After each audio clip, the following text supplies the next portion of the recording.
And I am unpausing. Are good to go. Thank you all. Thank you all for being here. This is the work session of the Frisco Town Council, July 12th, 2022. Call the meeting to order, and may I have the roll call, please? Certainly. Mortensen absent, Aronson. Here. Burley. Here. Held absent, Incan absent, Palenko. Here. Scripsack Adrian. Here. Thank you. Great. And on tonight's work session, agenda item number 1 is the bonus density incentive, and I will turn it over to Danelle. Hello, Thank you. good Hi. afternoon, everyone. Go ahead and start my presentation on the screen here. So we are discussing density bonus for this work session agenda item. And this is what the discussion agenda looks like. We're just going to start with a basic definition of what density bonus means. Talk about the history of density bonus within the town of Frisco Town Code, what the code currently says. We're going to propose a couple of options for what it could say. In addition to that, we'll explain why we're proposing those options, talk about how we think those options would benefit the community, and then conclude with our staff recommendation and some specific questions for council to consider. So we'll go ahead and jump right into it here with. Oh, one moment, just for Yeah. the record, I see Andy Held has joined the meeting. Hi, Andy. Hello. Great, thanks. All right, so this is the town of Frisco zoning map that I'm sure everyone is familiar with. Each color on this map represents a different zone district, and each zone district has a different number of maximum allowable density. Density is calculated in units per acre. So for example, if we're looking at the mixed use zone district, which is in light pink, it allows 14 units of density per acre. In comparison, the central core, I'll use my mouse to point, here's the central core zone district in gray, that allows 16 units per acre. And then the gateway district is in orange over here, that also allows 16 units of density per acre. So basic definition of a density bonus is it's an incentive-based tool that allows a development to exceed the maximum allowable density that's allowed by the zoning, in exchange for some type of benefit for the community, such as workforce housing. So if the zoning allows a maximum of 10 units for a particular site and the developer is proposing 16 units, the 10 units are the zoning by right, the 6 units are the bonus units, and the developer in that case is incentivized by being able to profit from selling more units. And the community benefits because we require that half of those bonus units, so 3 units, would be deed restricted. So it's a tool that was designed to inspire developers to just go out and build affordable units all on their own without any effort or money from the town.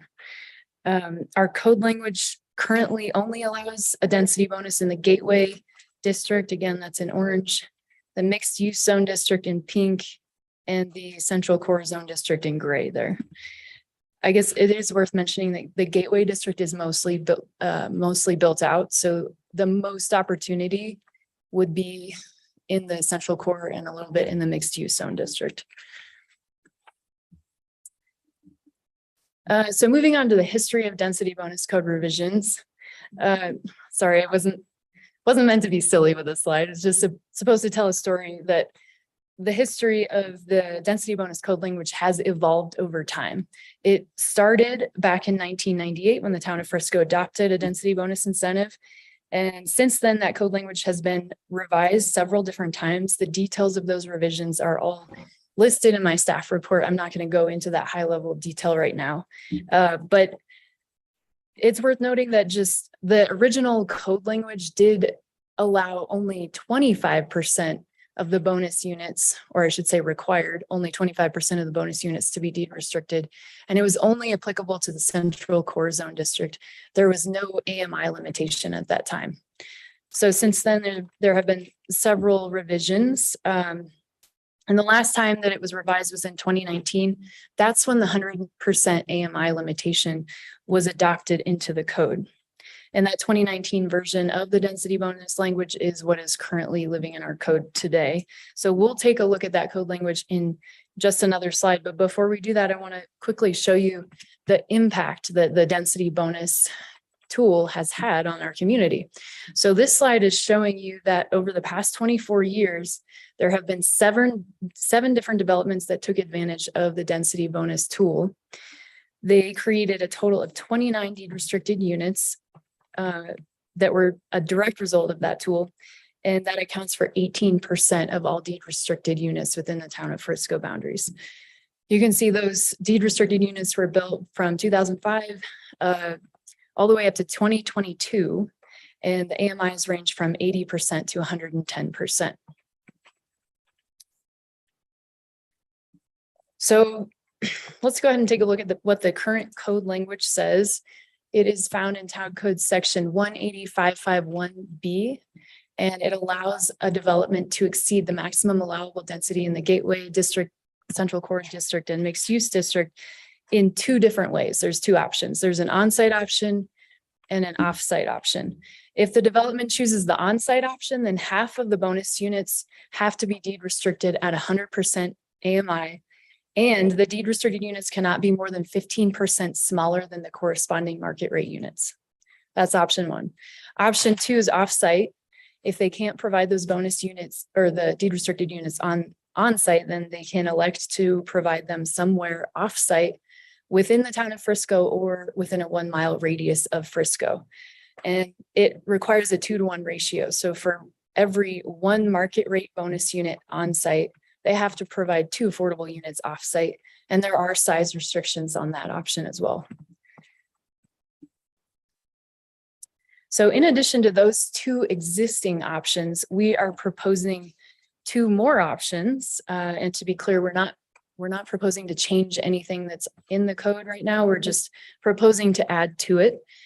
Our proposed option number 3 would require that 100% of the bonus units would be deed restricted with an occupancy only deed restriction, which is what we're currently using for the Housing Helps 2.0 program. So that would require that they work here in Summit County at least 30 hours on average per week. But there would be no appreciation cap and no AMI limitation in that covenant. So it would double the number of deed restricted units created, and it would require no subsidy from the town. Option number 4 would be, it would allow a development to combine LIHTC funding with our density bonus incentive. So for this option, we're proposing that half of the bonus units would be deed restricted. And we would like to note that the LIHTC specific covenant would be applied in this case. So it would basically expand on the requirement to work in Summit County, because when you use LIHTC to fund a project, you have to follow the federal rules for that, which cannot discriminate a location of employment in the covenant. So that's worthy of noting here that that would be a requirement to go along with that. So that kind of sums up what we're proposing here. And I'm guessing you're wondering why I'm proposing these options. So we'll move on to that, because just a couple of slides ago, I told you we've already created 29 units, right? So the reason we're proposing option number 3 is because the cost of construction has simply outpaced AMI. So according to the Bureau of Labor Statistics, they're the entity that produced this graph that you're looking at here on the slide. Building material costs have risen 33% since the start of the pandemic, and building labor costs have risen 39% since the start of the pandemic. So the labor is in red, materials are in blue. In comparison, AMI has only risen 9% since the beginning of the pandemic. So in other words, the cost of building these affordable units has risen dramatically, and the amount you can sell them for has only risen slightly. All right, so I guess I should also note the Workforce Housing Development Committee has met with several developers this year, and that was the common thread that we were hearing from them, is that 100% AMI requirement in the density bonus code is no longer a financially feasible option for them. So option number 4, we are proposing that option because We were also approached by a different developer who has a potential LIHTC project, but expressed concerns about the restraints of the density bonus code requirements with the 100% AMI deed restriction that specifically requires them to work here in the county. LIHTC projects typically require 30 to 60% AMI, and then again, you can't restrict it to only working here in the county. So we do think that these two proposed options would impact the community and benefit the community in a couple of different ways. As you know, there are several different deed restriction templates that we use out there, and they're all designed to meet different objectives, right? So let's just take a hypothetical situation here. And for example, say that someone just moved here to the county and accepted, I don't know, a Lyft operator job, right? Ideally, they would be able to come into the community and find a lower AMI rental. That's the goal, right? After ski season, it's highly likely that they say, hey, I like it here, I want to stay. And then maybe, hopefully they find a better paying job. They find maybe 100% AMI home to purchase, get some roommates to help afford the mortgage, live there a few years, and then maybe they get married, they combine incomes, right? Then they're at a higher AMI, they find it a higher AMI home to purchase.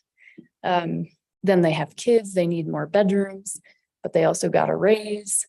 So then they move up again, right? Finally, the kids are graduating. They're thinking about retirement. They're realizing that 3% appreciation cap is holding them back from building wealth. So they look for an occupancy only deed restricted unit. Then time goes on, they have enough equity, they take that final step into a market rate unit. That's kind of the stepping stone method behind these various different deed restrictions. And so each time they sell, they are opening up a deed restricted unit for a new family to move into. That's the idea, right? We don't want Peak One to become a retirement community. So option number 4 could help create more of those first step units at the lower end of the AMI scale. And then option number 3 would provide that final launching step before you get to the market rate units. From town staff's perspective, it's felt that the town is spending, if we're spending taxpayer dollars, we should really be focusing in on the highest priority need, such as the lower AMI rentals. But at the same time, we need to continue to maintain and activate these other tools that we have going on here in the background so that private development can continue to add to other areas of the housing spectrum. And specifically the tools, we need to continue to maintain the tools that require zero money from the town.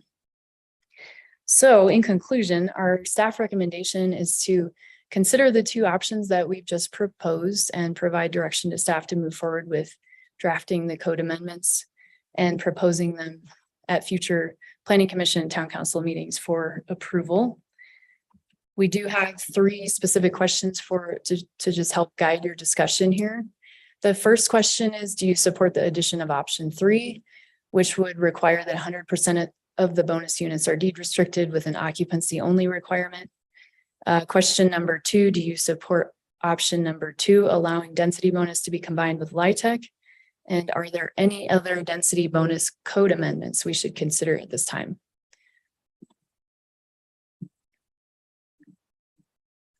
Questions for staff?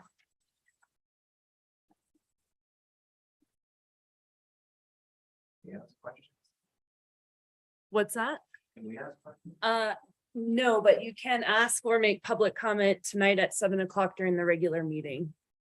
Yeah. Go ahead. Questions comes before comments, right? They do, but we have no questions. So let's go to comments. A couple fundamental, good report. Thank you. I love your slides. We're trying to get to the most evolutionary stage at some point. So I do like that. Option, can you go back to option 2? Run it back, run the slides back. Because, and I'm just taking these in chronological order, not priority order, but option 2, which is on the books already, I'm assuming that 1 mile radius rule is kind of to incorporate Bill's Ranch and the other little donut holes that we've got in our community. But this is a community-wide problem. Most of the people living in our workforce housing aren't actually working in Frisco. So I don't actually see the need to have our density units exist in Frisco.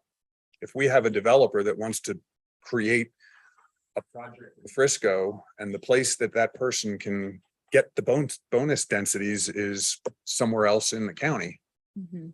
I'm good with that. You know, that's just something that countywide, that's a way that we can expand, because I think we should offer that as a consideration. Okay, On 3, let me see, what did I write? 3, I'm in favor. I think it's great. I also, just for my thinking, I do expect we're gonna have a housing correction because it's so out of whack. And the reality is, when we have a housing correction, it's not like everybody's gonna start cutting wages. So I don't wanna, I'm just sort of cautionary to not overreacting to our housing expenses right now relative to wages, because we've done it, we as a community, as a, you know, have done a pretty good job of bringing up the wage rate. I agree, the housing rate has gone up even faster, but the wage rate's probably not going to readjust when the housing rate does. So we don't want to overreact. Item 4, totally good with. And I guess my other considerations would be on item 2. And oh, I'm sorry, one relatively unrelated, but I apologize, I've brought this up before. Now, can you tell me why we put in the environmental sustainability component of this in a report? Because I don't get it. And building is the least environmentally sustainable thing. So if we're going to say, I ask a question now, I'm answering it. But if we're going to have a section of environmental sustainability, it should reflect the good and the bad. What you've put in the report is true, but there should be a note saying the worst thing we can do from an environmental perspective is build more houses. Yeah. Or just not put it in there because it's really not that relevant to, I don't know why it's there, but let's balance it a little bit. Let's respect the downside of what we're doing too. sure. Yeah. And that pervades all reports that we see. You just happen to be standing there at the moment. So thanks. I can let you know why it's in there, but that's for a different agenda item. Ladies? I guess, I don't know, I almost want to combine them all together, I guess.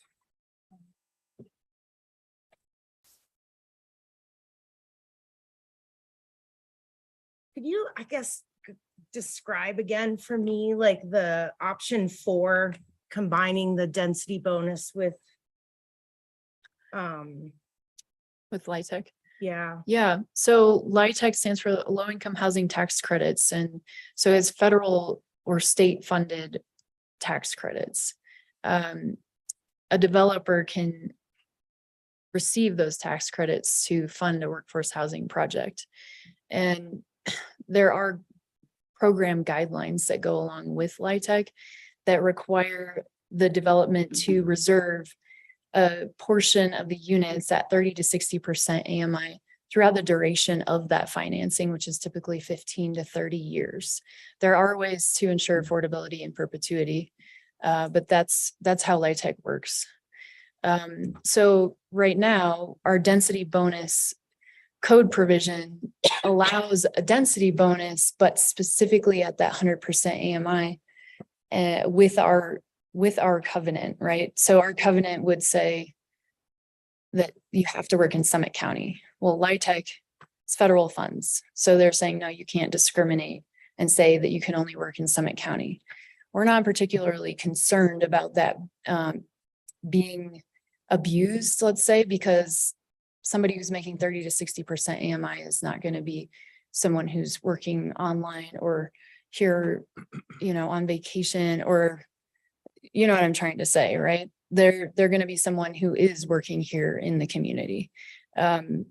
So this proposal would allow a developer to combine that type of financing with a density bonus so that they can maximize the number of units on a property. Because if they can only get, let's say 16 units on a site, but they're like, hey, we could actually build 40 and still meet your setbacks and still meet your height limits. But it doesn't meet the density and we're going to do all deed restricted. We want to be able to consider that option if it arises. Cool, thanks. Now I have a question. Can you go back to option 1 that's on here?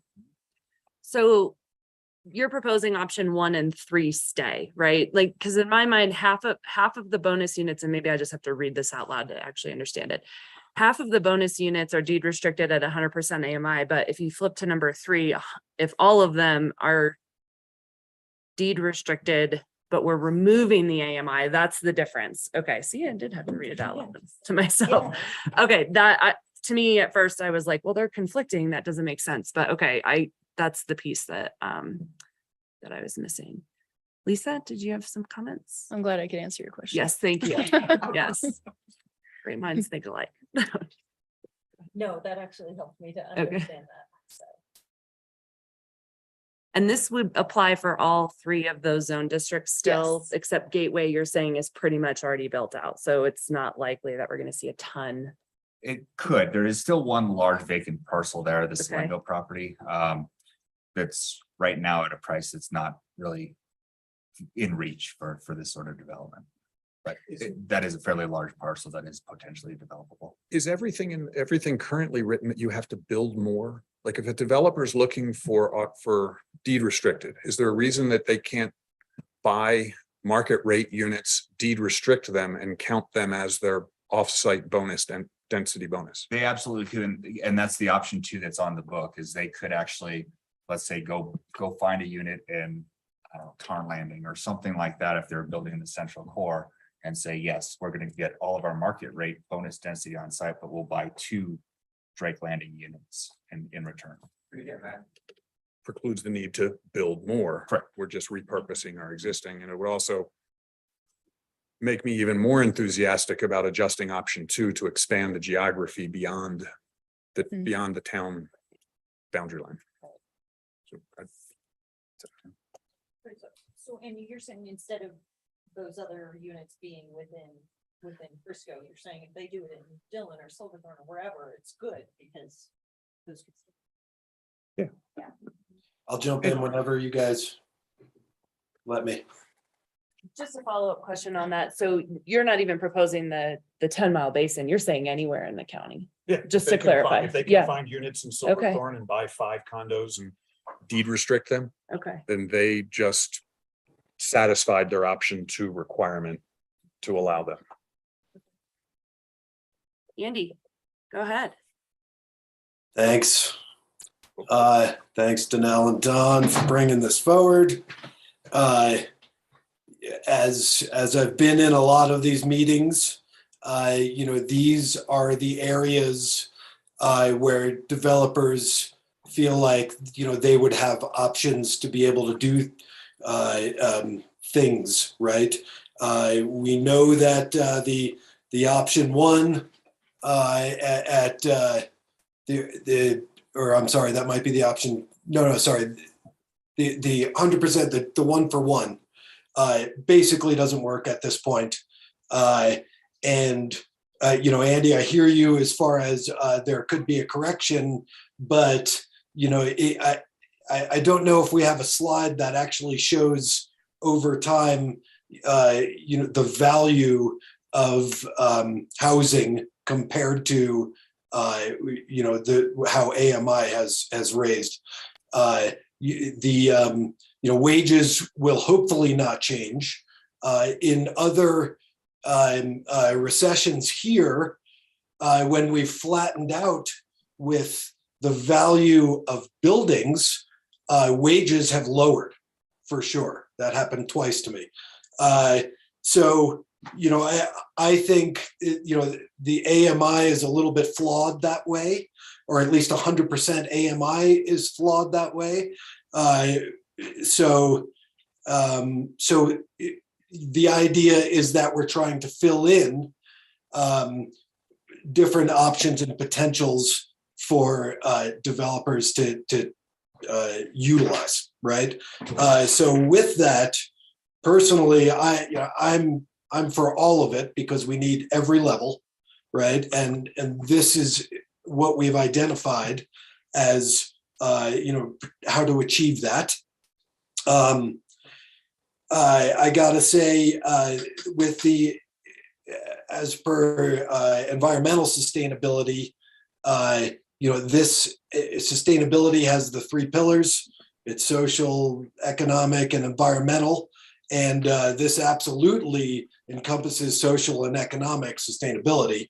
Environmental, yes, it's counterintuitive potentially there, and plus depending on how you build these things.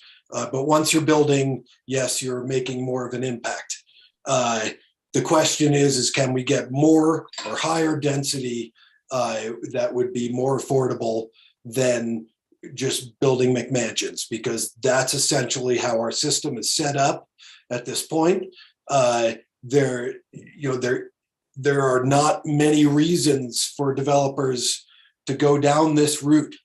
And so this is why this is coming forward, right, in this fashion. And so with that, I think that's basically, I would say, for Frisco, I think 10 Mile Basin is reasonable. I'm questionable about Summit County because we're just not all of Summit County. We are Frisco, and I think the 10 Mile Basin is a little more fitting. It also keeps people actually in our community, instead of having to drive here, right, to be part of the community. So with that, I'm for all of this. Thank you for bringing it all forward.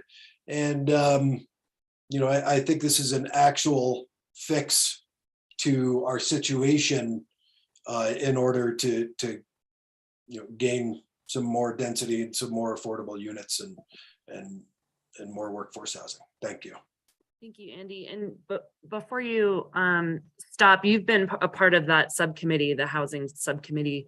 And so you mentioned that these are tools that developers can use, but have you heard that has this been run by that group for their feedback, and what are they saying? Like, is this something that they would take advantage of, or is this just another thing you could try out, but I'm not really sure I would ever use it? No, this is absolutely an avenue for which for them to get there. And we didn't, the first couple meetings we had, I think it was more about identifying where the need was. And this is kind of solidified into answering what the need is. And I think this is just, as we've done all of these meetings, this is the best of what we could come up with, or Don and Danelle, could come up with to fit that. And they would absolutely use this. Now I'm here. Hey, Steve. I know I'm only one, but I'll do 4 right now. Are you a part of that subgroup? Yeah, we work on this. You did work on this. Okay. My apologies, sir. Please come up and add to the conversation here. If you could state your name for the record. I know just option 3, by the mere fact that it's deed restricted, is Steve Lunny, 54 Hideaway Court, Summit Cove. Thank you. 20. Just because it's deed restricted, it's gonna, command a lesser price than market rate. My question was that I thought we discussed like a specific amount that we were trying to shoot for, that it was lower than market rate. So I know that's hard to determine. So I just wanted that to be clarified for not only me, but everybody else too. A sales price amount, is that what you're saying? Yeah, because just because it's deed restricted, it's gonna be, Yeah. no one's gonna pay the same amount as the market Yeah. rate, right? Yeah, so And I I think we had can answer that. And so there's no set amount that it would be decreased, but certainly What we have seen through the housing helps process is that's roughly 15% as far as a decrease in the value or the potential sale price of a property compared to market rate value by having this. And occupancy only is maybe the wrong definition of it. It's more of a work in Summit County deed restriction. Yeah, it's workforce housing. And now we've seen, how many of those examples have we seen here? In Frisco, we've had 4. Okay. In Breckenridge and Summit County, though, certainly they have a much larger volume, and that's that 15-18% number is more or less what we've heard from them. And as that's well. what Bill's saying too. So does that make sense to Yeah, everybody? yeah, I Okay, just wanna okay. clarify. Yep. It's like there are the, whatever, 4 to 6 houses in peak 1 Mhm. that are market value, Correct. right? They have to work, but their market value, they're Right. still not gonna sell for $2 million because you have to. Right, so That's the, what we're talking. yeah, that's what we're talking about. But with Housing Helps, it's a program that would allow people to put a deed restriction like that on an existing home potentially. So you're building your pool, not just with new construction, but and that's where they're seeing this like resale. Everyone was kind of guessing at first about what that from the difference from the market rate to the what it would cost to have a deed restriction put on it. And that's what we're now seeing. And I think that's a good comparison is the peak 1 market rate homes that have that Right. that work requirement. Yeah. So So I guess my other question with it too then goes back to like the 10-mile basin, the 1-mile Frisco, or just all of Summit County, because I just wonder with developers. There's not much in Frisco that you can get at a price or at a lower price, and so is that option going to be used if they have to stay in Frisco? Or even the 10-mile basin and then not get, not have something affordable. And that option 2 hasn't been used a lot historically, or actually at all that we've identified. We're still building our database. There's records keeping has not always been awesome in the department. So we're building a lot of that. So we do have all those answers. But I think to answer a couple of the council comments about expanding that area, I think one of the concerns about maybe expanding that is then you're increasing commute distances and some other things like that for those potential works. He's working in Frisco, That's true. but most of our workforce housing is occupied by people who don't work in Frisco. Yes, and I think the intention maybe, or the idea behind that 1 mile or in town of Frisco was to say, was really if the density bonus is going to be in the town of Frisco, the additional workforce unit would also be in the town of Frisco. I think that whether or not we want to change that, that's certainly the council discussion and direction. But I think that was the intention when it was put in that way.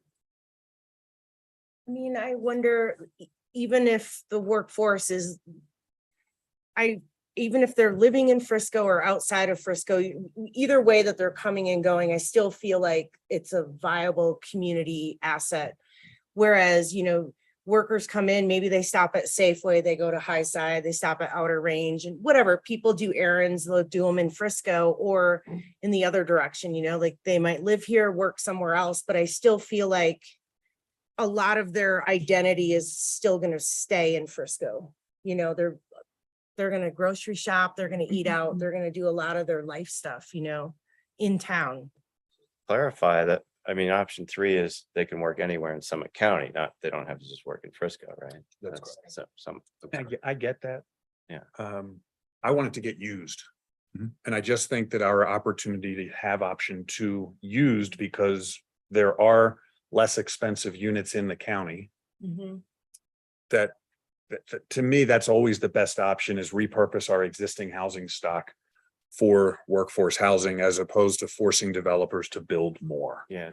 So add- that's why in an ideal world, we would have the ability to have those units here, but that's obviously led to this not being used. No, but I'm agreeing with you, like if say somebody's living in a unit in Dillon that came through some sort of program that whatever, but they work in Frisco or, like what I'm saying is either way, either direction they're traveling, I still feel like they're contributing to the economic vitality, Yeah. So I don't know, Can I jump in there? Yes, Andy. Okay. Oh, sorry. You know, I would be hesitant to afford developers the ability to build whatever they want here, buy a bunch of units in Dillon Valley, and then call that our workforce housing program. You know, like that doesn't, that's not Frisco, that's not Frisco-esque. We're not solving necessarily Summit County's problem. We're trying to solve our own problem a little more so, is how I feel. And you know, automatically, if I feel like that is going to make developers look elsewhere, bottom line, because instead of raising density, or instead of trying to figure it out on the property that they're developing, because that was part of this key here. It's not really about, can I get a different unit in town that already exists, which is fair. But if it's in town, that's better, right? It's more about bringing those people here and providing it with what we're building here, with what, while we're building it. I think as soon as we open that door, you know, lots of them are going to run out of it, right? And you know, I would think that, you know, it doesn't look as attractive to developers. I mean, I see both of your points, you know, from the development side. I mean, we did look at it. It's just not feasible. You know, Frisco's expensive. I mean, I see your point, you know, it would, but I also see, I also see Andy's point. It would be nice if we could do that. That's why we're trying to just keep it right here on the project. It would be nice if we could do that and solve it all out, but I see why he does, you know, why should we solve the Andy's side thinking, why should we solve everybody else's problems? But, you know, if we could go elsewhere, we probably would. Well, I don't think we can. Don't take work that- here. It's too expensive here. So the workforce barely works in and of itself. You know, we have run the numbers, and, you know, the AMI definitely doesn't work to do 2 market and 2 at 100%. We've run them, Don and I have run them, I don't know how many times, and you know, Specific. Yeah, this is, so. these numbers will So work. We're not commenting on policy decisions right now. We were just commenting and hearing a presentation from staff. So when the time comes to make that argument, we'll do it in a public hearing when we consider the ordinance. Thank you. Yeah, I just wanted to see that, show you that this does work, and then off premise, it's still too difficult with the prices right now. So. Thank you. Or questions for staff? I'm hearing support across the board to look at something. I think Yeah. the questions that I'm hearing are around the option 2's already existing radius, whether that makes sense. Sounds like there, and really with 3 and 4, I mean, I'm not hearing a lot of pushback or changes on those. No, I'm super interested in learning about option 4. The other thing that comes to my mind, and Don, you're gonna hang me out to dry for this one, but is parking. Like, if we're gonna try to incentivize these and they're all deed restricted and they're all in the core, we don't need to park it the way that our code requires. Let's allow that density, bring the cost of the project down, and not require parking spots for, like, I'm not saying eliminate the parking, but like, let's look at how we can incentivize it through parking as well, because that's another piece to the, you know, making it all fit, getting the density that you want in a place that's designed to be walkable, and you're, you know, I mean, that's the whole point. You're trying to live and work where you're together. Yeah. So just, can we look at that at the same time? Because I wouldn't want to come back and try to piecemeal that in here. And staff has kicked that around if it's associated with a workforce housing project as potential options that we could actually build into this this code amendment moving forward. So with that direction, we'll explore that a little bit more. But know that there are dissenters to that topic as well. Sorry. Is why we have a robust discussion. It's true, but if I could add in, Jesse, I personally agree, and I know there are dissenters to this idea, but one parking space per bedroom, no matter what across the board, doesn't allow as much density because then we're building parking, right? So like if we could build some units, this also brings the cost down of those units where it doesn't have parking. And you know, I know someone on council who has employees who would jump at that deal, right? So, you know, yeah, there are dissenters. This should be part of the conversation. All right. So it sounds like, if I could summarize, it sounds like council or the councilors that are here are in favor of moving forward with options 3 and 4. Having a discussion and presenting some options on the radius for option 2, and then also building in some potential parking reductions as it relates to the bonus density units. Good Yeah, recap. thanks for the summarization. It's just all in. That's why I take a lot of notes. Really? Are we really I love the 20 minutes parking ahead of thing. schedule? What? Do you have anything else to add? Thank you again for a great report and analysis, and we look forward to having our robust discussion on this issue. Thank you. Are we so early? Ken's not here. Do I see him? Nope. He is Is not he- here. We could jump if we want to. We could do the other agenda item. If you want to do that until he comes, and we could always pause and then do him or continue. All right. We'll see how we're feeling when he walks in. Okay. But so we will move on to agenda item number 3, priorities and goals review. And if and when we see Mr. Willis, we will honor his time and go to the summit stage update. Diane, over to you. Hi, yes, thank you. Let me, if you just give me a moment here, I will work on, what's that? Sorry? Far right. Thank you. It's been a little while. Slideshow. Yep, totally. I'm on it. Love it. Be able to use Thank your you. arrows.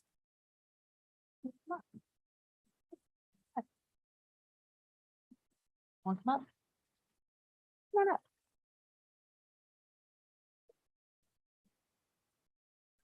Together, come up. Thank you.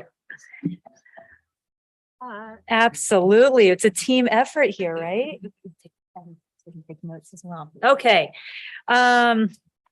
So this is, if you can recall, the priorities and goals review that we worked with Mr. Greg Pyburn on back in June. So it has been a little while. Right after that planning session, you did receive some information that went through the priorities and the goals, went through kind of what we had talked about.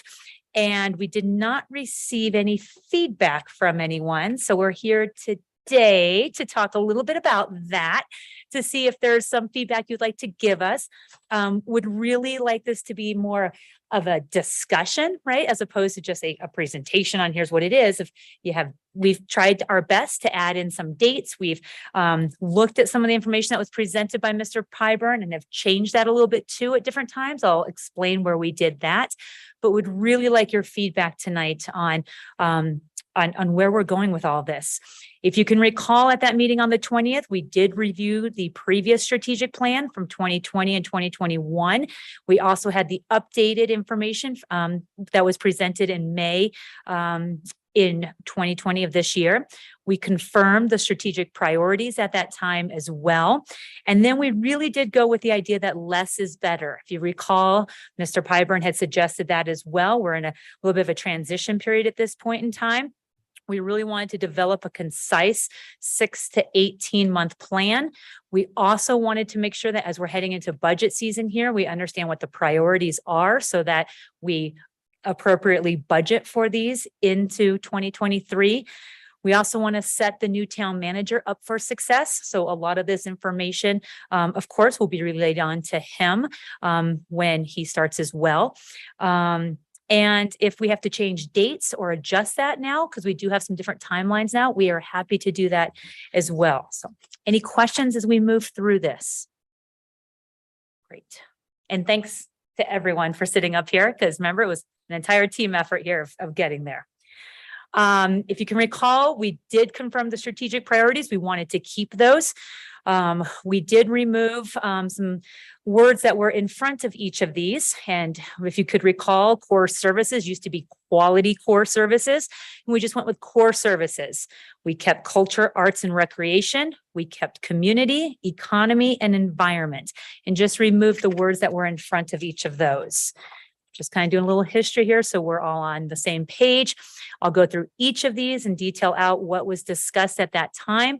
Remember, we also ended that session. It kind of ended pretty quick, and we're like, oh. And so if you have anything you want to respond to or react to, please let me know. Diane, the only thing I would Yes, comment on is these are in no particular order. absolutely. You're correct. Thank you. Absolutely so. Yep. I went with how Mr. Pyburn had laid them out, just in terms of the information he provided us, but you're exactly right. There is no particular. No, almost. Almost, yeah. Yeah, almost.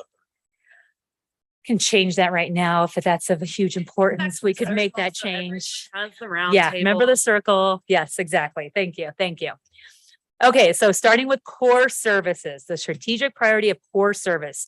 The 3 measurable milestone goals that we had discussed at that meeting were, once again, sorry, in no particular order, achieve 90% of maximum staffing in all departments by March 31st of 2023. Number 2, complete the police department remodel on or near budget by October 31st, 2022, and then to continue with the asset management plan. As staff, we've had a chance to review these as well. The only one that we would like to talk a little bit more about is the achieving of the 90% of maximum staffing in all departments. That one is, it's a little challenging to wrap our arms around that, right? Kind of what does that really look like? Does that include seasonal staffing, meaning winter staff and on summer seasonal staff? The March 31st really doesn't do much for when you are talking about seasonal staff. What does that look like?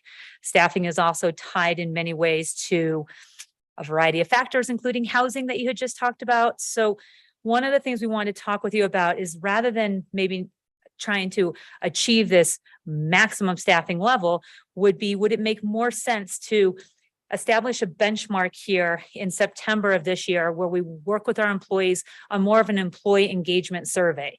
We've been talking about this before, get feedback from our employees, figure out where we are, and then set a goal of where we want to be in a year from now based upon what feedback we get from our employees. And with that, I'll turn that one over as a discussion point, and Olinda is also here and can chime in as well from the human resources perspective on that.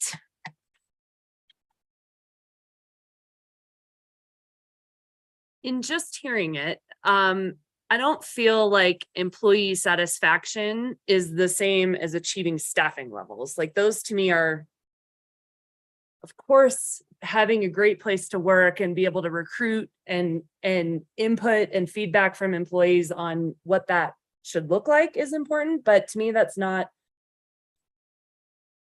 achieving a level that it is, in my mind, a very different goal. So I would be happy to talk about those two, but in my mind, they're not the same thing. And maybe I just don't speak HR well enough so educate me. But Thank you very much. Thank you. When you do an employee engagement score, it's typically made up of about 14 different questions. One of those questions in there could or can be, having enough staff to do the job, having enough tools. Are you paid fairly? So it's typically, my supervisor supports me. It's kind of a well-rounded piece. So when you say an employee engagement score, it is made up of a bunch of different questions. One of the other examples that we talked about, instead of, just saying an engagement score and increase it from here to here, what's nice about that is that it allows you to do more things with that, because, well, anyway, you could just do more things with an engagement score. You could also pick out a specific question, such as increase the employee opinion question, having enough staff to do the job from X to Y by, whatever date, the next time we do the survey piece. And then you can put some of those specific measurements that's in there, if that helps to answer. does anyone ever say they're fairly compensated? Nobody ever will. throw that So, one out. yeah. And then And that is, but similarly, that is like, part of it, right? Do you So have that- enough staffing to do the job? Does anyone actually answer that with useful information? Or is it always, no, we could use more? I think it all depends on how it's worded. That was, Okay. we don't have a purveyor right now that to help us with those pieces, but those are similar ones from my past that has made up engagement scores that I pulled that from. Other thoughts on this measurement? I think, can I jump in? Yeah, go ahead, Andy. Yeah, an employee engagement survey is a great idea, no matter what, not even if we're trying to meet this particular goal. I think we should do this anyway. By September, I think is a great milestone. Yeah, I would agree, Olinda, having enough staff, or however the verbiage should be, achieving 90% of maximum staffing is a tough one. How, like say, for instance, the chief has had an unfilled detective position for years, right? And so how many departments all have a potential position that hasn't been filled, that doesn't need to be filled? I really don't know.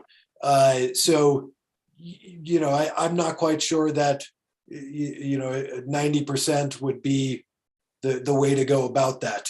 But it might just be achieve a maximum working capacity of staffing, in all departments by that's not right, but you kind of see what I'm getting at. I think I do, Andy, and I'm going to suggest that what we're really looking at, what do we control? You can't bring people in. What we control is these are core services. If we can't get to 90%, then we as this group or whoever sits down and says, what core services are we eliminating? Because we can't staff them. Let's stop kidding ourselves and adjust what we view as our core services that we can do. And then we're not, you can get to 90% in one of two ways. We're only looking at the one way, which is bringing in more employees. You can get there the other way, which is reducing the services that we provide. And if that's the reality in our new world, then we need to, that to me is a reasonable goal by March of 23 of adjusting our core services so that we're 90% staffed at least. I'd agree with that, Andy. What you guys are saying, so go to the chief and say, that detective position that's been open, do you really need that detective, or can we take that off? Is that what you're? Well, yes, I don't like that example. All right. I do like the example better of maybe let's say we have 500 flower pots, and next summer we can only have 200 flower pots because we don't have the staff. Instead of pretending like we're going to hire 10 flower, I don't know the right term, but flower attendants. We're not going to get 10. We're only going to have 5. Well, now all of a sudden we've just satisfied a realistic staffing situation. Do we? But I don't want to put that on No. there are certain, we need snowplow drivers, we need police officers. Right, but that's a market adjustment that, most businesses are having to do at this point.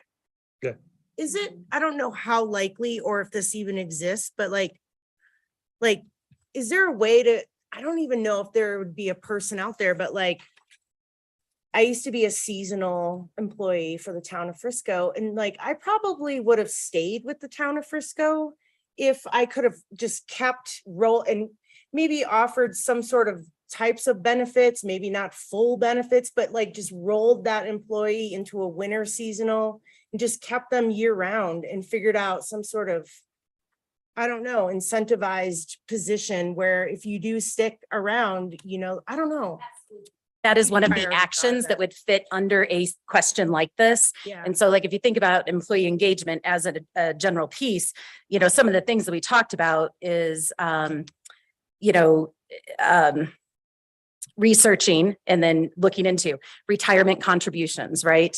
HSA contributions, seasonal insurance opportunities, part-time staff insurance options, a cost of living increase separate from a merit increase, bonus program for full-time year-round staff, Summit Medallion program, the sabbatical, town scholarship qualifications, the PD take-home vehicles. Like there's so many things that actions can do to help drive people to us.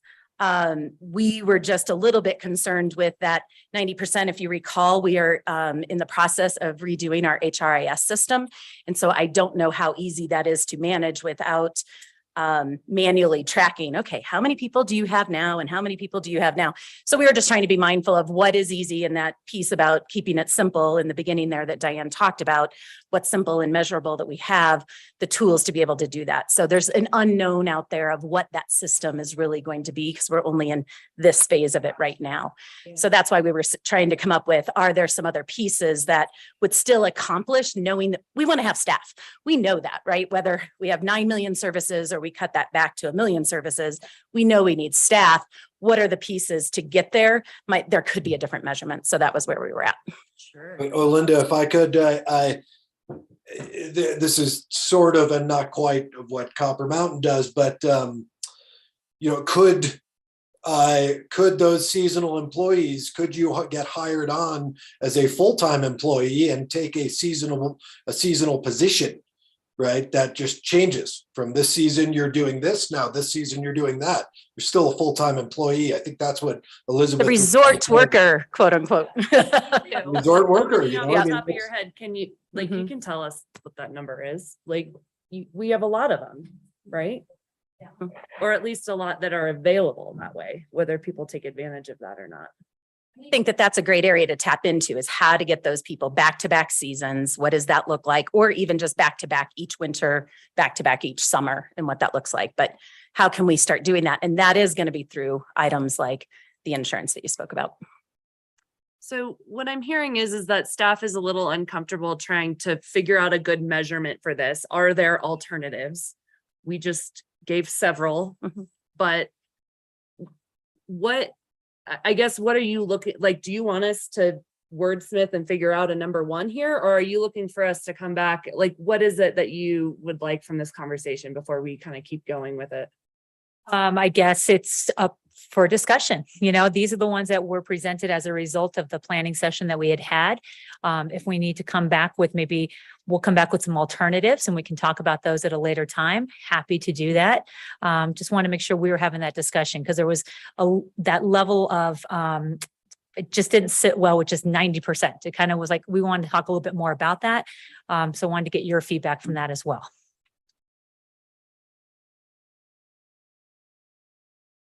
I mean, have you guys talked about what, instead of 90%, what number would feel good to you, Olinda? It's hard if we don't have the right tools to measure, right? So we can come up with something, but is our system going to allow us to measure that accurately and what that looks like? So, it'd just take us a while to, like I said, we're in the beginning stage of our HRIS system, and we haven't even talked about the applicant tracking side of it yet.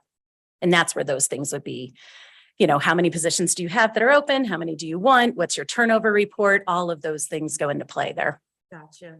Does it do, and maybe this is exactly what you're saying, you don't know yet, but should it have capabilities to kind of look at what Andrew's sort of suggesting? On the other hand, where you're like, okay, said department, you typically have 8 employees, but you've only staffed 6 for 5 years. Do you really need all 8? Or are you, what's going on? Does it help with that kind of look at what, I don't know, workflow is or something? Over, absolutely. And it would see, and your vacancies that you had year over year, it should. Do I know I got some whammies today that it's not going to do some certain things that I wanted it to do that I think are basic. So I would love to tell you, yes, it could do something like that.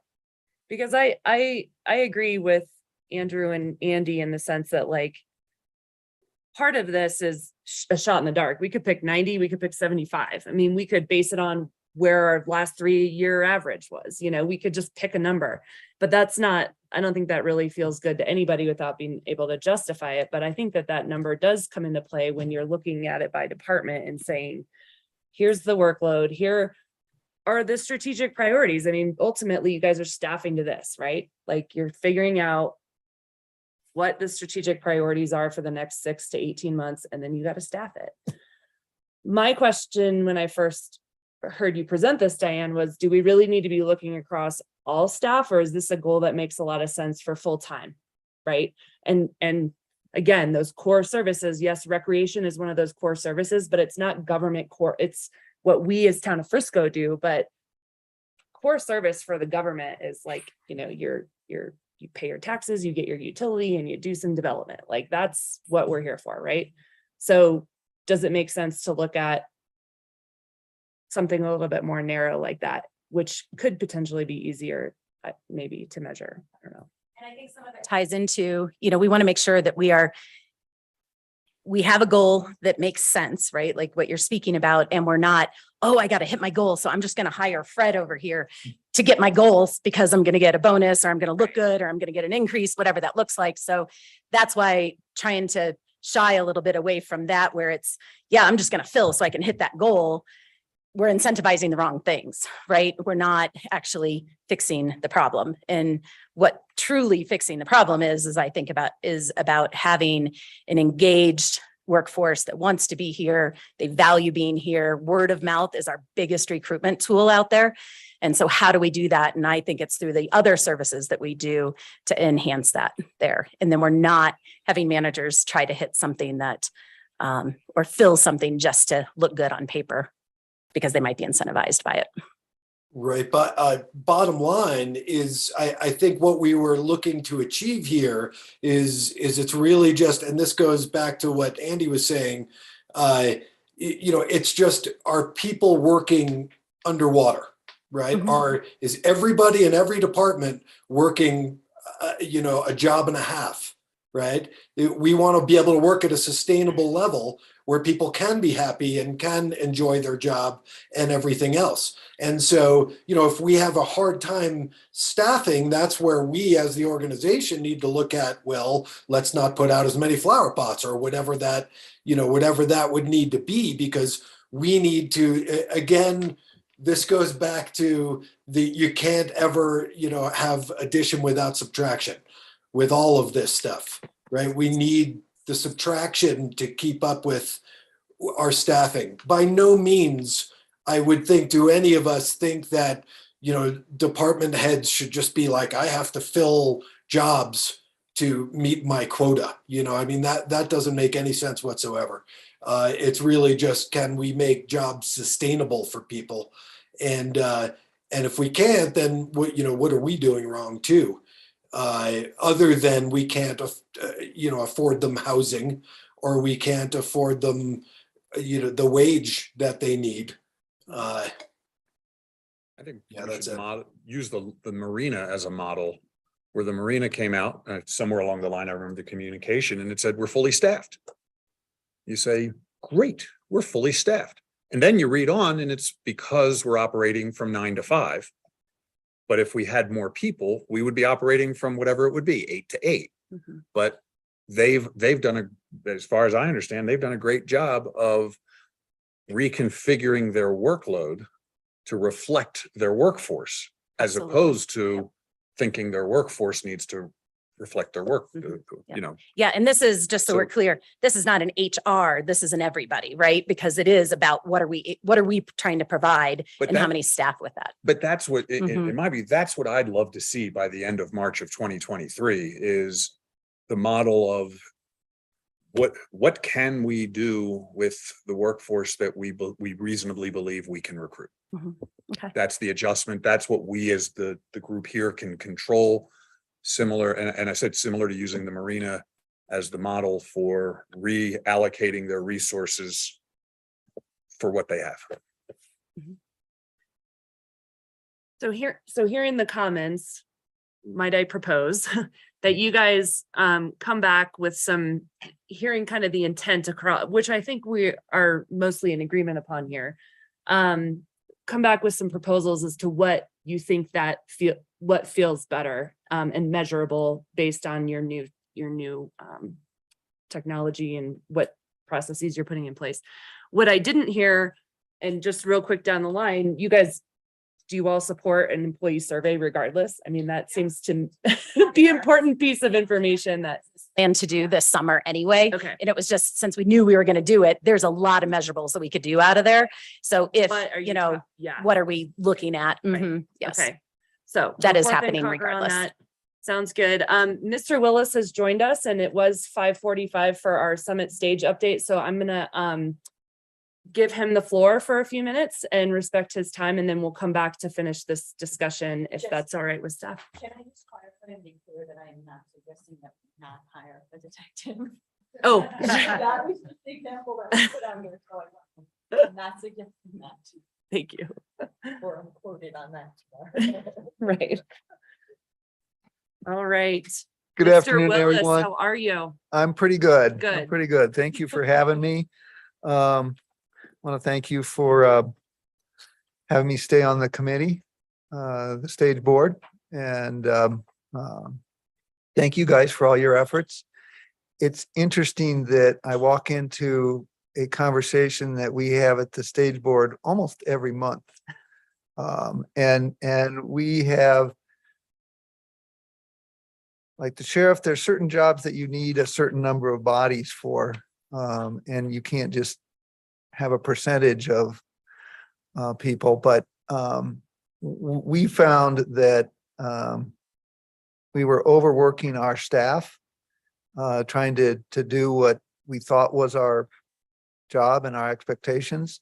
And we, this is about almost a year ago now, we just plain cut service, kind of like what Andy was talking about, you know, that we have to fit our service to what our staffing really allows us to do. And so it's interesting to hear this kind of the same conversations and stuff. And so that's one of the things I wanted to report. We've cut back from half-hour service now to hour service. I want to say that's almost a year now that we've been doing that. It does not look like we're going to change that anytime soon. In order to go back to an hourly service, we need about between 15 and 20 new additional drivers. And they're not on the horizon because the school district, the ski areas, everybody's looking for drivers, and they're just not out there. It's nice to think we can find those people. It's a great organization to work for, but it's just not there. On the same token, the maintenance workers, we've got the same problem with maintenance workers, the guys that fix the buses. And apparently now there's a shortage, not just countywide, but statewide and countrywide, that there are not enough bus mechanics out there.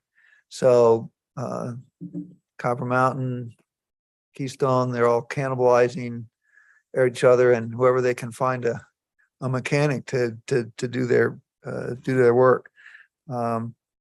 So it's interesting, like I said, it's interesting to me that we're having kind of the same conversation that you guys are. And it's a tough one, because a few years ago it was, we didn't have enough tax revenues to run our services. And now we've got healthy tax revenues. We just don't have any drivers to run the system. So having said that, wanted to move on and talk about some other things. We're having our annual retreat next month. No, sorry, this month, end of this month. And so I wanted to talk about some of the things that are going to be on that agenda. Before I do that, and there may be some of this on the agenda, probably not. We've been asking to try and get a report on the efficiency of or the efficacy of electric buses. Have they really met the goal of carbon emissions, et cetera, et cetera? And what we are finding is that that's not necessarily 100% accurate. So I hope I don't say it the wrong way, but we have three electric buses. One bus has about a 10% uptime that we can use it. It's been in the shop a lot. We've learned a lot of lessons about electric buses since we jumped into that game. We purchased buses from a company that basically said they were going to build their buses from the ground up. And there's some desirability to that, but there's also some downsides to that. You know, a tried and true bus chassis that's been around for 10 years is really better than a brand new bus chassis that has never really been used or been on the road. And so we're finding problems both from, you know, simple mechanical things like that to some of the electrical design. The mechanical design isn't quite what it needs to be. And we're subject to the same supply chain problems that everybody else does. Can't get parts for these buses. And we're on track to be buying more buses over the next couple of years, and either 3 or 4 buses, electric buses. We've come to the conclusion that while it'd be nice to say our fleet would be all electric, it probably never will and probably never should be. Electric buses don't perform the same way here at this altitude and in our climate that they do in other locations, either coast primarily. And so what we've found is that based upon the buses we have and the battery size capacity that we have, we basically need 2 buses to run an all-day route. Mostly the electric buses have been running the copper route. It's a nice, easy route to run and manage, but they have to switch that bus around the midday sometime and put the morning bus back in and recharge it and bring out the other bus for the afternoon. The other thing is, regardless of the battery size or anything else, we will always be running diesel generators on our buses to produce heat. Electric buses, to produce the quantity of heat we need for both passengers and drivers, drivers got to keep the windshields clear of frost and stuff. And so we will always have diesel generators on our buses to, well, I shouldn't say always. The projection is for like into the far near future, we're going to have diesel generators on our buses. There's just apparently no way around that. Producing heat with storage batteries is just not effective. You can't produce enough heat. So we've been trying to get better statistics and certainly maintain reports on that, so we keep an eye on what's really going on with our bus fleet. But it looks like it's always going to be a mixed fleet. Hopefully it'll be mostly electric, but some diesel, but you never know. And so we're also looking at possibly buying, there's some new buses on the market that are built by existing bus companies where they've taken the existing chassis and all the things that go into a bus. I'm not a mechanic, that they've converted into electric, that are now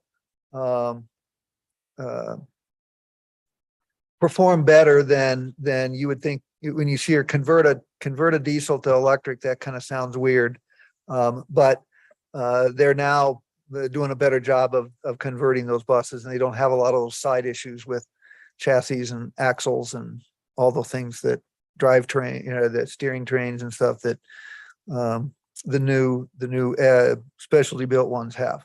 So having said that, let me move on. The agenda for our upcoming retreat doesn't really impact or affect the town too much, mainly because we don't have any drivers. So we're going to, continue to look at how we can manage the fleet and the drivers and the schedule that we have now. It's anticipated we'll be doing hourly service, as I said. Our ridership is down. It continues to be down over 2019, pre-pandemic. It's down about 15%, 15 to 20% system-wide. Kim, do you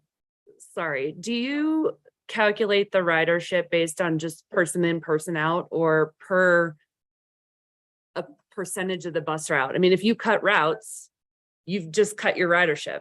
So is that a good statistic to keep comparing to previous years when you had more routes? Ask that question, and yeah, it may not be a true apples to apples comparison.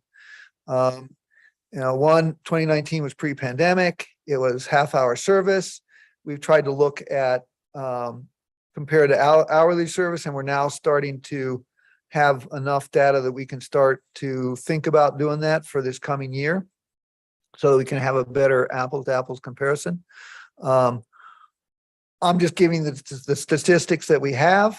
They're not great because there's a lot of asterisks that go with that, and you've certainly identified one or two of those asterisks, but that's what it is. Okay. You might say that if we went from half-hour service to hour service, maybe we should be more like half of our ridership. So we view our ridership as still good. It meets our service standards in the sense that we have standards of how many riders we should be carrying on an hourly basis. We tried to get a electronic system that would count riders automatically for us. Again, it was one of those companies that it worked well for their particular market that they were in. It did not work well for this market at all. And so we've stopped doing that. So the bus drivers still manually keep track of who gets on the bus. They can count really who can get on, but they really can't count who gets off. It's harder to manage that number. So we just count who gets on and assume an equal number gets off at some point. Yeah, I mean, all we can do is keep track of the numbers as best we can. There's definitely some issues with how we keep track of those numbers and what those numbers really say. Hope that answered your question. If you have more, let me know. Like I said, I still think the numbers are good, even though they're still showing down. At the retreat, we're going to be looking at some small tweaks to our system, eliminating some stops that create downtime, or it should not be not necessarily downtime, that add time to a bus route that is not really producing the ridership, or it's having more of a negative impact on the ridership. So we're looking at some of those. We started kind of right in the middle of the pandemic, or right before the pandemic. We started a new route to Park County. Interestingly enough, that route has performed well, even with the pandemic. But the Blue River route, the Park County piggybacks onto the Blue River route, and the Blue River route has suffered as a result. So we're going to look at that and see what we can do to tweak it. There's a number of reasons why Blue River is down, because they converted a lot of employee housing to short-term rentals. So we're going to look at that. The Lake County route still is performing okay, although it's down. That has to do, I think, more with the overall economy and Copper Mountain and its employee situations. Let's see.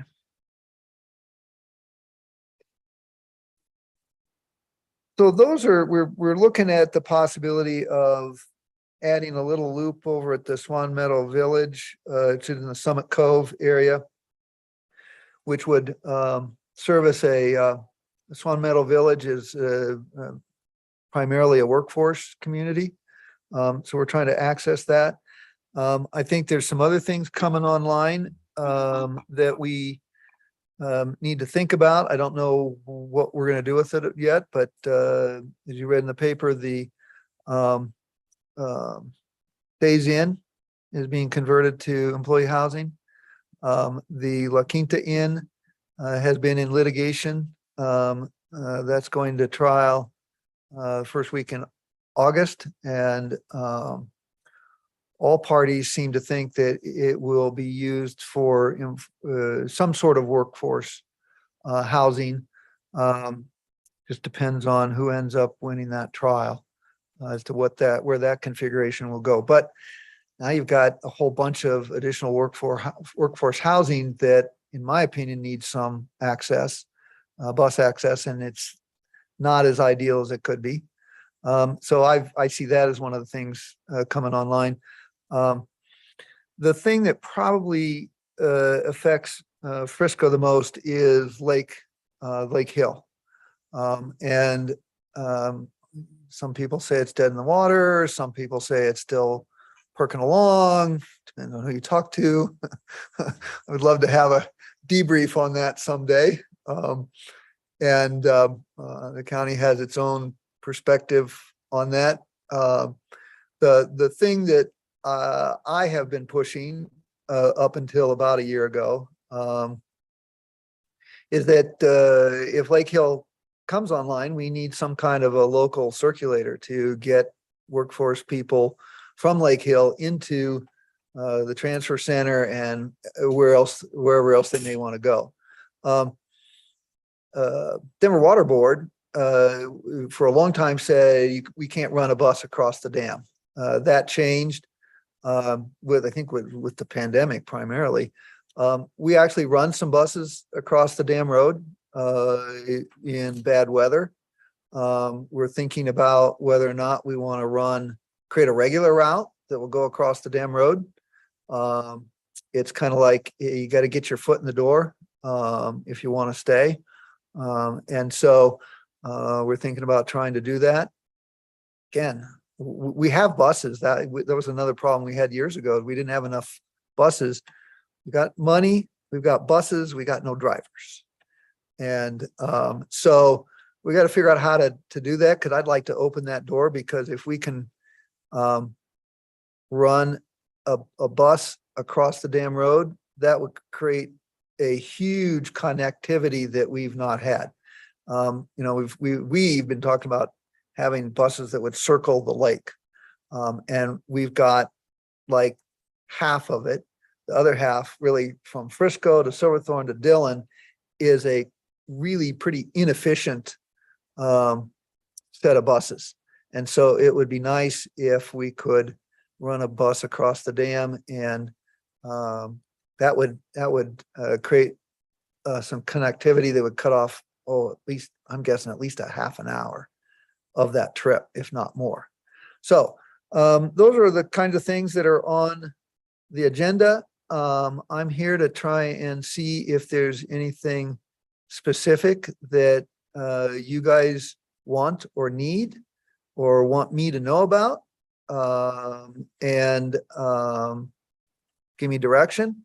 I get the stink eye from some of the other members every once in a while because of our positions on matters, but it's okay.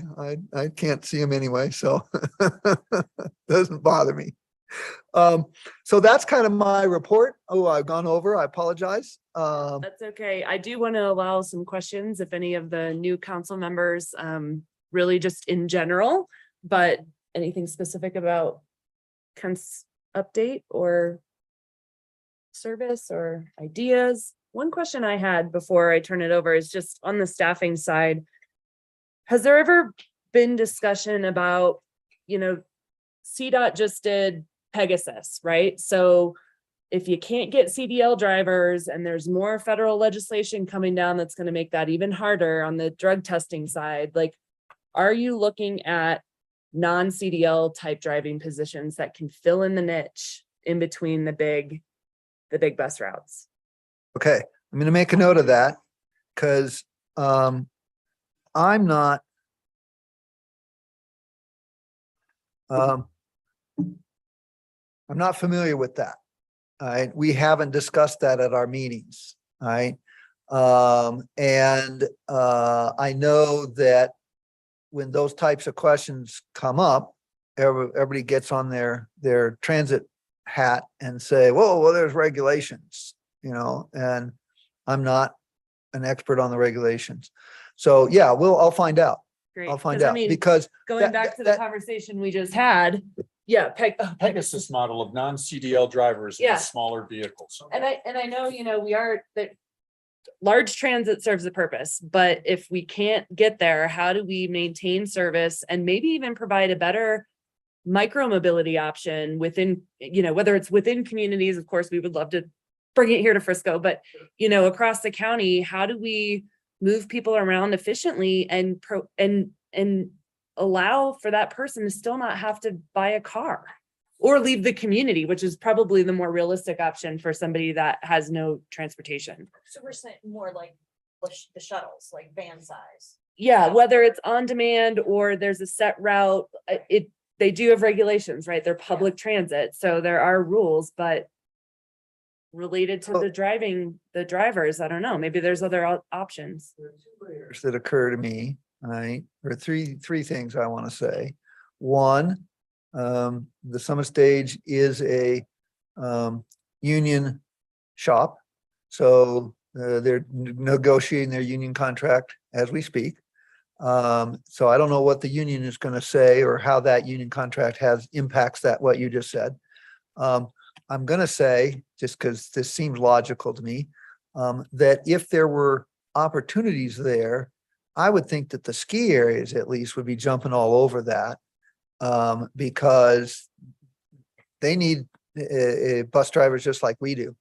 And so we'll see what the ski areas are thinking and what they're doing. And if it's smaller vehicles, Pegasus is really only for, and the non-CDL drivers is for smaller vehicles, that's our problem. We don't have small vehicles. We've been getting 40-foot, buying 40-foot buses. We used to have 30-foot buses. We pretty much gotten them out of the fleet. So we have nothing but 40-foot buses. And so I don't know how that impacts that, but I will certainly ask about that. That's a good question. Or transit's a lot cheaper than one of those buses, that's for sure. I don't know. I gotta defer to the guys that really do that. The stage employees, they're really good. I have to say, they really are a good group of people, and they really do care about the stage and the system, and they're always looking for ways to do something better. So I'll talk to them about that. What else? I guess, how's mountain mobility doing? Well, interesting topic. We had a stage director a couple years ago, and his job was, in his mind anyway, his job was to reduce expenses. So he did a lot of things to reduce the use of mountain mobility.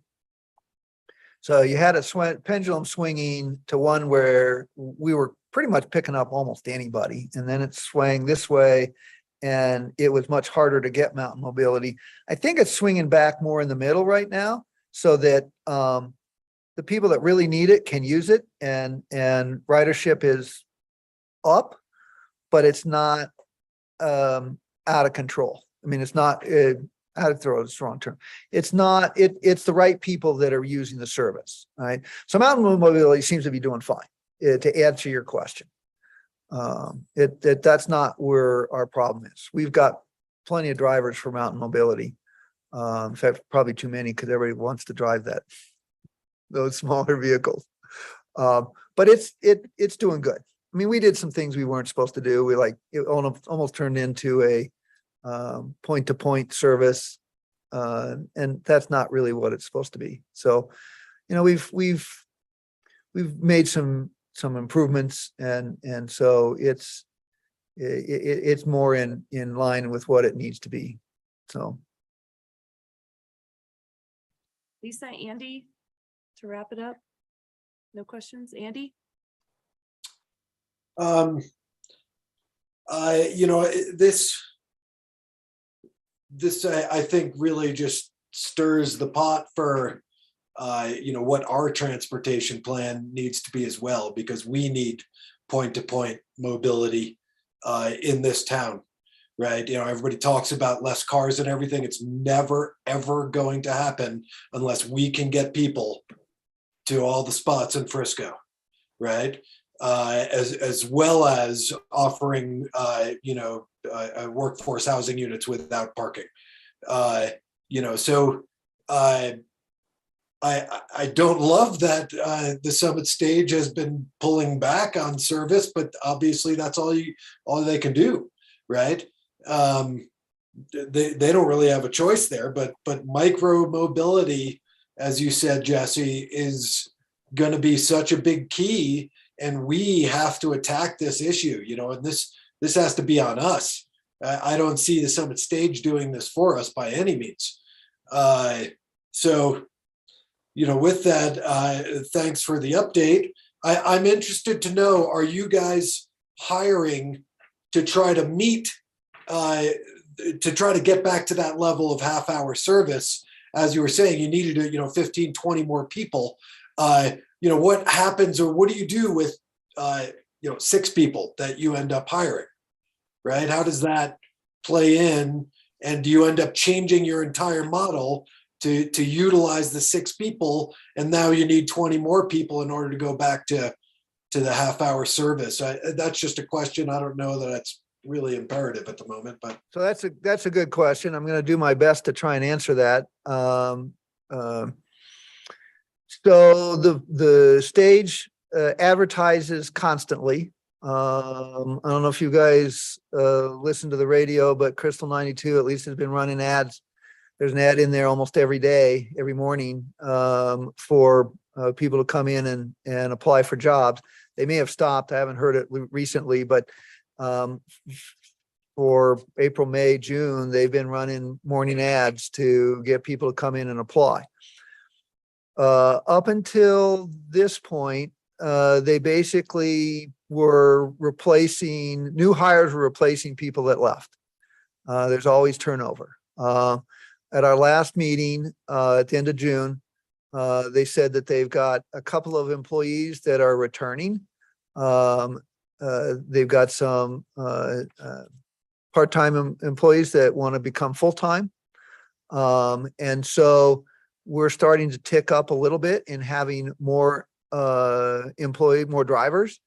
But the plan, the policy right now is not to switch back to half-hour service until we can do that with the entire system. You know, having a few extra drivers and saying, okay, well, this route here is going to go back to half-hour service, we viewed as not being fair to the rest of the ridership and the rest of the system. So it is one of those catch-22s of, okay, how do you really know you've got enough people to switch the whole system back to half-hour service? And when do you really do that? But right now we are actively recruiting and trying to retain as many drivers as we possibly can to get back to that half-hour service. That is our goal. That's our primary goal, is to get back to half-hour service. One of the things that has been helpful is some employee housing just for the drivers has become available. There's a larger house down in Dillon Valley that the county purchased, and they're in the process of remodeling it, converting it into, like, I want to say 5 or 6 apartments.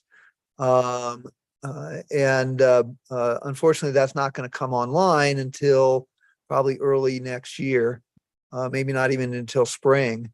But with the Alpine Inn and the Days Inn and some of these other things that are happening. I'm being told anyway, that some of those units that the county has are being allocated to bus drivers and bus mechanics. And that's been one of our primary problems is just people having a place to live. I mean, I think the stage pays pretty well. We're doing a wage comparison study. I think studies should be easy and fast, but that doesn't seem to be the way government works. We've been on the council. And so that's apparently not going to be available until September or October. But we're trying to look and make sure that we're competitive with everybody else. Of course, that creates other problems because when one of the ski areas increases their pay scale, it causes ripples throughout the whole county and bus drivers everywhere up here. So, it's a problem that, it's a problem to have. I don't think anybody's got a good solution. It's a problem that everybody has across this state, across the country. So, we're all going to have to live with it for a while. I don't know if that answers your questions, Andy, but that's the best I can do. That's fair. And that's a challenge on you, and us included. And as, Linda knows, the ability of reach of hiring that the ski areas have in comparison, it beats us all. And, I think we all have to start looking beyond our borders in order to find people to fill these positions, but they need places to live. Okay, I don't want to take too much more time, but I can tell you that Copper Mountain and Keystone have been on road trips to go to various locations to try and find employees. And what they find is that everybody else is there too, doing the same thing. And so they go to these job fairs, these job shows. We're in Montana at Glacier and other places. They go all of these places, and there's everybody else is already there. So it's a hugely, highly competitive market, and nobody has found the silver bullet for finding employees. I still think our silver bullet, if there is one, is housing, where we can guarantee housing at an affordable rate. So, and once we do that, I think it's going to start affecting everything countywide. So, all right. I will find out about CDL licenses. I'll get more information for you on that. Anything else? Okay. Thank you very much well, for your time. Again, thank you very much for allowing me be your representative. We did elect by default. I'm still chair of the of the board, so I'm still doing that. And so, again, if there's anything you want or need, just let me know, because I'm here to serve you guys. So thank you very much. Thank you All very right, much for your thanks. service. Since we didn't get to talk about what the expected outcomes are for this agenda item, do you have a question like that last discussion for every strategic priority? In which case I'm gonna cut it in half. Okay. And then for others, there's just a little bit of a discussion, primarily on the last one that had to do with the environment. There was definitely some bigger questions. So I think we can go pretty quickly through those. Okay, because I want to give it the appropriate amount of time, but if there's, okay, all right, thank you. Great. Yep.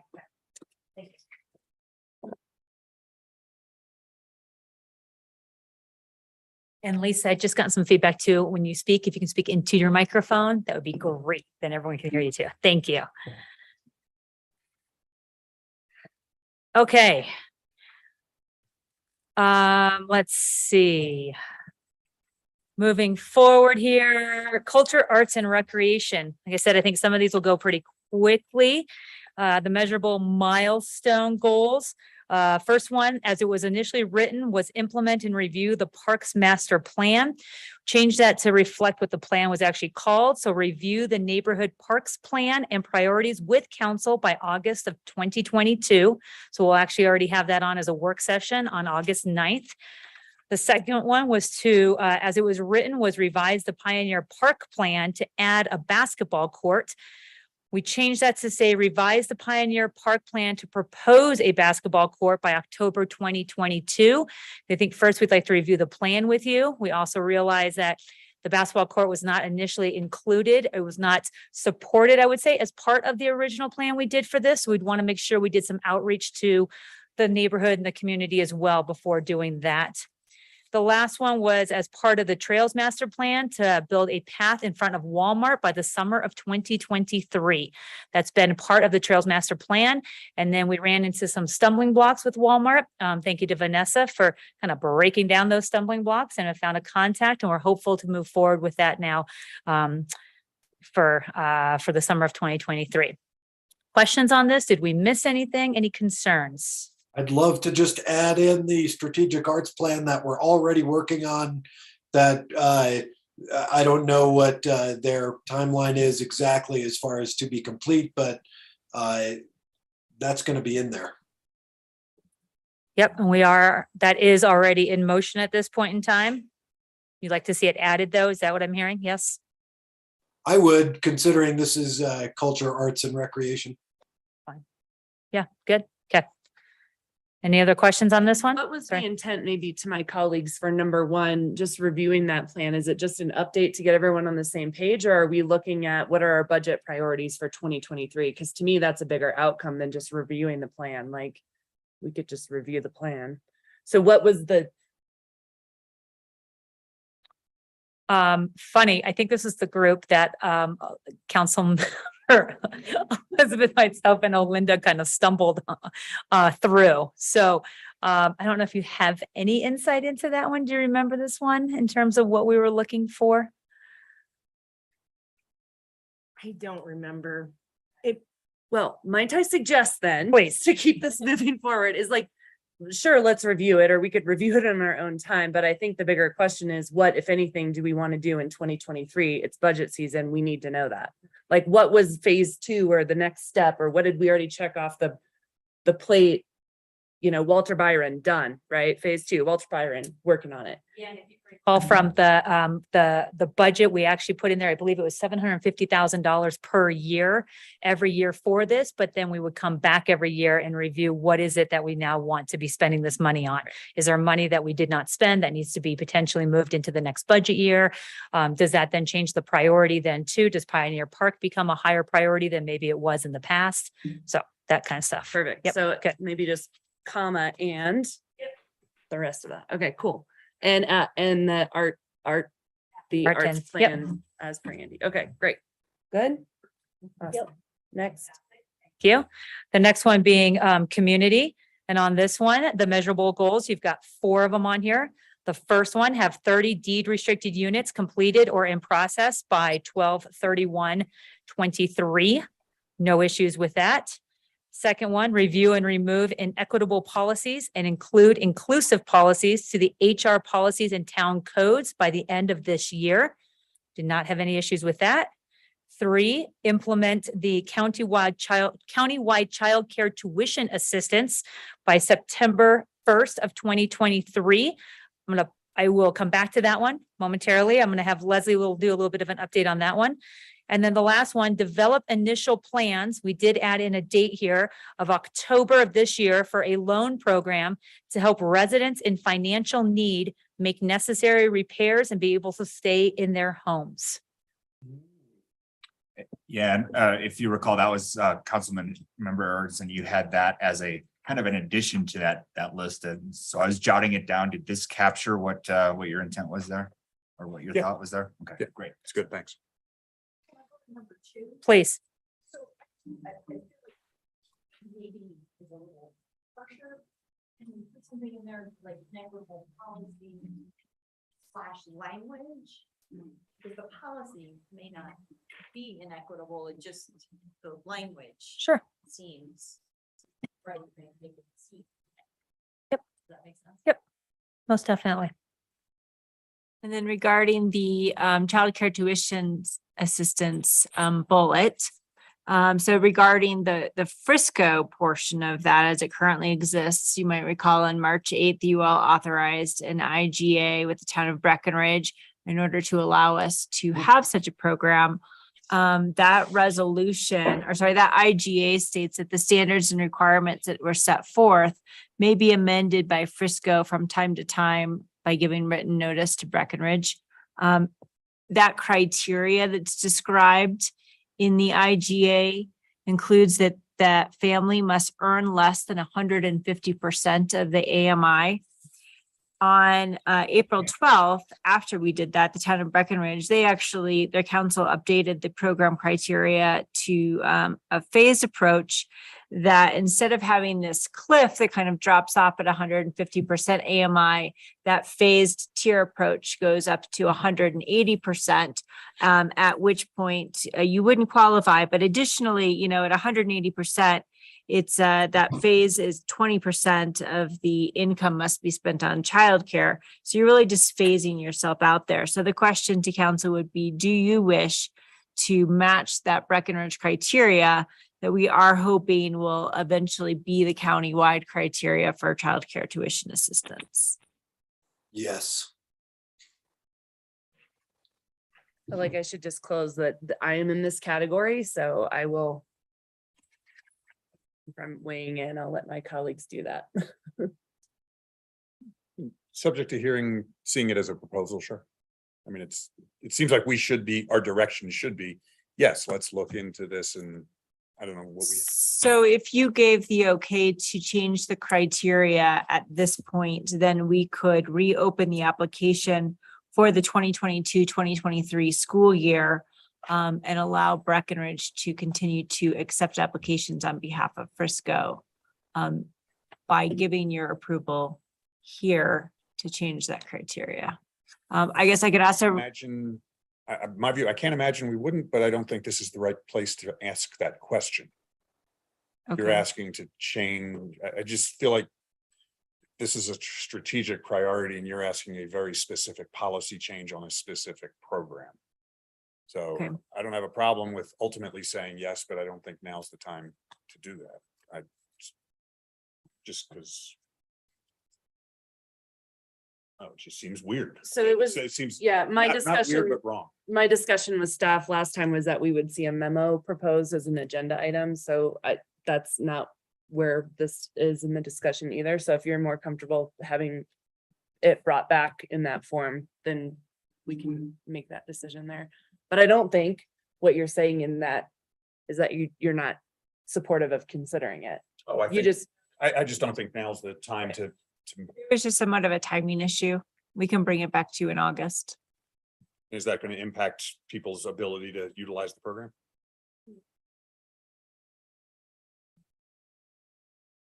where are we? We're in July 12th. Yeah. I mean, like they have about a month left before they go back. We do it on the 28th, 26. whatever our next meeting is. It can be quick. I just won't be here. Oh, yeah, that's okay. Okay, now that we've discussed it, we could bring it as a memo. Wait, if you guys feel otherwise, then allow it to happen. That's where I'm at. Yeah, it. Just need to follow. I'm in favor of allowing it to happen at this point. Let's not hold up potentially getting people tuition assistance. What could go wrong if we didn't, you know what I mean? Like people could lose childcare, not get it. What else could go wrong if we hold off? It's really just that it, might not be able to have all the applications processed by the time that school starts, which is aligned with the Breckenridge dates. But really, this is this applies to a lot more than kids in the school. I mean, Right. your 4-year-olds are covered by the Summit County program. So this is really people that potentially are already in year-round care too. It just does align with the school year. Yeah, Okay. it just, we do expect to see changes with the school year regarding children that will qualify for Summit pre-kindergarten SPK program. Right now, we have 7 families and 10 children that did qualify for our program. We estimate that we're going to spend about $22,400 in 22. And when the school year starts, though, we expect those numbers to drop down to 3 families with 4 children. Under the current. We authorized 250 for the program. And so you're spending on 7 families, 10 kids, $23,000. I'm more, well, okay. Sorry, just said I wasn't gonna weigh in. Asking clarifying questions. Yeah. Legal reason we can't do it now?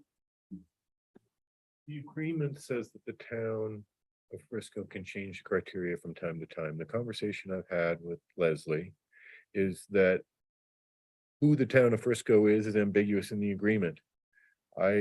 What I told her is that absent some comfort level on her part or the part of staff that council is going to be supportive of that change by staff, that would be wise to bring it to council.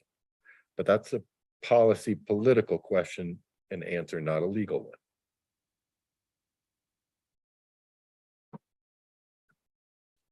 I'm in favor of going forward. Me too. Andy, was that your? I'm sorry, I cannot hear. I'm anything sorry. Lisa says Lean there. in, girls.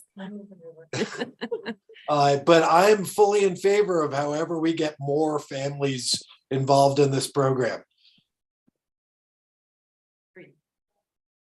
You have 3. Thank you. The economy, the measurable milestone goals here, complete the fiber infrastructure plan by March 1st of 23. No concerns there.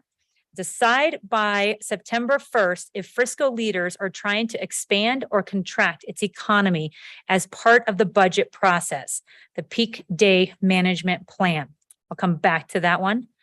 The last one, developed by, we did add in a date here, by the end of October of 2022, and we changed the word from a study to a survey to assess how the workforce shortage is impacting business revenues, as well as then in effect the town revenues. So going back to, I don't know, Councilmember Aronson, if you'd like to weigh in on number 2, I think this may have been kind of the group you were working with. It was really the question of, we talk a lot about, barbecue fest. We wanted it to be a little more local centric. 4th of July, we wanted it to be a little more local centric, and that's all good. What's our goal? Are we trying to become a bigger town, or are we trying to become a smaller town? And I just think that drives a lot of our conversations, and it's not clear economically whether we want to be bigger or smaller. So let's have that conversation. We want everybody who's here to be, I don't think there's any doubt, we want everybody who's here to be as successful as possible. We're not trying to eliminate anything. But if we talk about economic development, what are we looking at?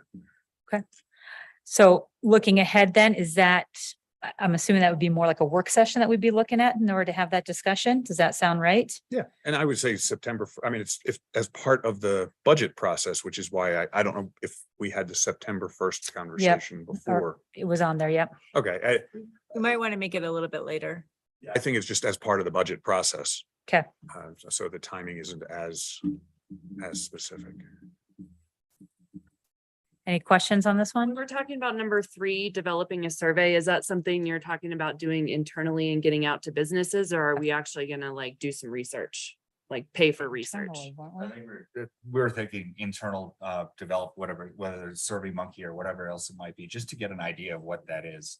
Do you feel like you're able to capture the non-choir in that? Like, do you feel like you're getting good information instead of the same people who respond to surveys every time? I think we certainly have to reach out to Northwest Cog and some other, just to see what indicators there are. Unfortunately, there a lot of times that data is just not specific enough. So we're looking either at a regional study or regional indicators, or trying to get information anecdotally from business owners through a survey. So whatever data we get is not going to be perfect. And so I think we'll probably take both approaches and look at those regional studies My only as well as. reason for the question is just, is there a point at which this information needs to be accurate enough and is going to inform enough that we should pay to have a research firm do it because it's in our strategic priorities and that seems like it elevates it a little bit to me? Or do we feel confident in our community surveys enough to make decisions? And I think,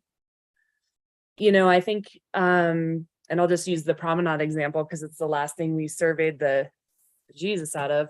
But we still, even with 80% overwhelming support, chose to override the surveys because we didn't think that the sample size was good enough because it didn't tell us what we wanted, right? So in my mind, if we're going to look at something to this extent, I would be willing to put some money towards actually researching it. But it's just how comfortable are we using a community survey and when should we go the professional route? That's all I'm saying. One question, if I may, is what would be the goal of this? Right. If we know that if we can see from our sales tax projections and revenues that there's a slight dip, what is really our goal out of this survey? I mean, don't we know. saw like when we went through that budget, there was that graph that showed just what the impact of the Tubing Hill had done just to the town's revenue. And then, I mean, for me, I don't want to be the choir, but I just feel like it's almost, I don't know. Like, so to assess how, I mean, so are we going to go, we know that it does, right? So like, how far are we going to dig into this? I mean, Right. To what purpose? yeah. Is I it going to don't- tell us something we already know? I mean, we all know that, I mean, I don't know. Maybe if I don't know, is there a different survey that would like highlight some other aspect? But I mean, I guess as a business owner, I don't want to, I mean, I hopefully wouldn't get a survey where they want to know, like, I just don't have time for those details, I mean, I don't know what good it would do overall. I mean, I think we know we have a workforce shortage because we have a housing challenge, among other factors, and of this data, collecting this data was to understand, benchmarking. So where are we now? And, perhaps if we have some things that, strategies that we think of in order to improve that, are we making an impact? And we wouldn't know that until we know where we are now. That is amazing and different from what this says. Yeah. Like that is what, in my mind, we should be doing is like, we know that workforce shortage is impacting businesses. Like how do we know if our policies are making a difference? That's information I would rather know than just kind of what I think. Yeah, I think this that's is kind trying of, to say. step one, I guess, before you can determine about impacts of revenues and that type of thing. Step one would need to be, where are we at now? Yeah. And so I think that was where we arrived at the Okay. discussion. And, I do agree with you said about a study and like an actual research firm. I also know you guys sometimes have some fatigue of studies. So we want to be sensitive to that as Can well. I jump in there? Yeah, go ahead, Andy. Yeah, thanks. How about all of us on council take an iPad with the Survey Monkey on it, and we each go to all the businesses. We split up the businesses and we go to all the businesses on Main Street and everywhere else in town. And we get them to answer it. Oh, They might answer it differently to a council member than they would otherwise. I don't know. But They Yeah, might, but the thing yeah. is like, if we're just leaving it up for, Yeah. email this survey back in, you're gonna get Sure. the 12 people who typically Right. do it. I Right. wonder also how efficient that would be, like, you're gonna go into the same business 5 times and the owner's not gonna be there. To catch the right person could be or they're gonna be that so could be- short-staffed, they can't take the talk to 10, you. 15 minutes. I don't can't know. even take phone calls sometimes. How successful are we on those, like, the Survey Monkeys? And I think we get a good response, but again, it is a select few that do respond more often than not. And I think Vanessa might have some better ideas. I always am impressed by the amount of people that do respond, but at the same time, like we've also chosen not. How far are we willing to go in a survey to use it as a piece of information, to make policy? And I would rather use it to measure whether our policies are having an effect. Yeah, I like that. That's good. I mean, is there, like, I've been going to some of these like Women of the Summit and they have, is there information we could pull in from like the Chamber of Commerce or something that would be helpful? I don't know. Maybe, yeah, I think look at every source. We all talk about the same exact stuff at all of those meetings. I mean, it's, yeah. Yeah, no, I mean, as Janelle had in her presentation, there's data from the Colorado Bureau of Labor and Employment. There's Northwest Cog has these, the Chamber of Commerce probably has some, but the big question is to what end? What is our goal with this? And I think Leslie made a good point, is it is the benchmarking. Are we making a difference? And how to craft that particular survey and study might actually take some professional assistance in order to do that. I think we had part of the conversation, remind me if I'm misstating it in any way. It was some way or another, things are a little weird, odd in the fact that we have a workforce shortage. We're spending millions of dollars of government dollars to solve it, and our sales tax revenues are up. So how has the workforce shortage affected our businesses when the reality is their revenues are up? Why, before we continue down this multi-million dollar path, the question is why? And I don't have the answer, but I thought this was kind of let's drive some data into the conversation of workforce shortage. Workforce housing is designed to help businesses have workers to increase their revenue, but their revenue's already up. Right, but that could mean that fewer people are working more, right? Probably is, or they're more efficient. Restaurants that have gone to takeout and have increased their revenue, and now all of a sudden their seating area doesn't have waiters and waitresses. It has bags all over it for takeout. I don't know. So I don't know the answer. I just thought that, I think that was, let's drive the data before we continue down this very expensive path. I think that's something else to consider too, and I've mentioned this before, is it would be interesting to see how many business owners are aware of all of the programs. Because I think that there's a lack of knowledge about what is even available out there. That's just my personal opinion. I don't know. It would be interesting to know if people are aware. Other thoughts on the survey? Can we continue this as a working dinner so that we can eat Absolutely. before I know we only have one agenda item. Yeah. So let's pause here. Everyone get your food, come back, and we have two more sections, right? This one and then environment. So we have one more, but you said it was maybe a more. More to it. Yep.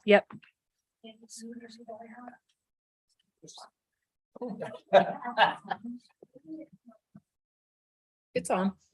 She's quiet. Yeah, I can't hear, I really can't hear almost anything Lisa says. It's on.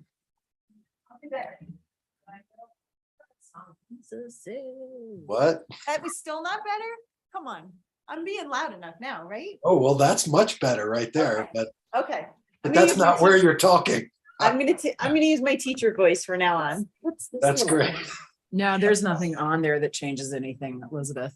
Oh, no, she's no, I'm she's looking looking at at my her iPad. computer. Oh, it's an iPad, but it's in this case that it can be a. Oh, cool. Yeah, all right. It's really cool as long as you remember to charge the keyboard. That's, I do not. Okay, we are taking a break here. Yep.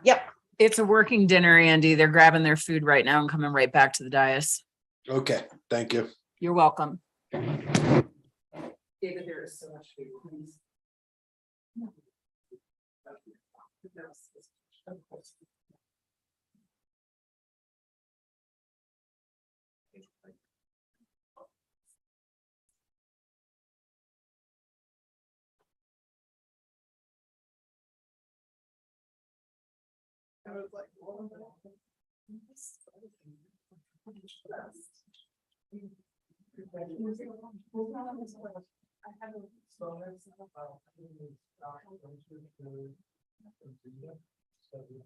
I thought Izzy was.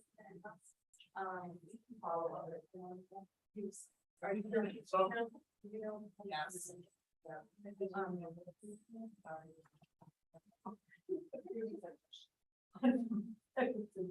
You're looking 1.5, but. The mouth kind of- If we're even gonna hear it again. Public comment hearing. But yes.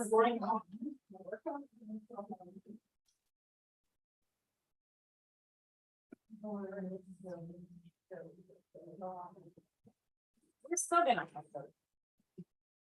You want the next one, should, well, I guess. Just depends on what we want to do with, Could just This move last one? it to the first we have some time on. business on tonight's agenda, right? Oh, yeah, we Could could we do do that too. Yeah. We could do that. Maybe that's the way to go. Part of the discussion, could we add it to the regular meetings agenda?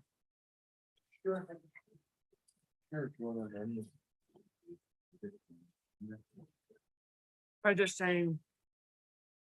Make a proposal to amend the agenda to move it to the regular meeting. Then we need everyone to say, You'll do that at the beginning of the regular meeting as you take up the agenda. I would just recess this one and then look for a motion at the beginning of the meeting to continue the discussion. Jesse, you want me to shut this one down and then bring it back up again? yeah, should I Do it. wait for somebody else to hear me say it?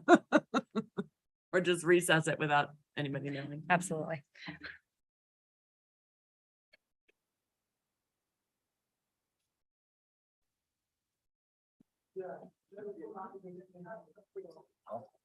Recess, I'm going Not- Are we on camera now?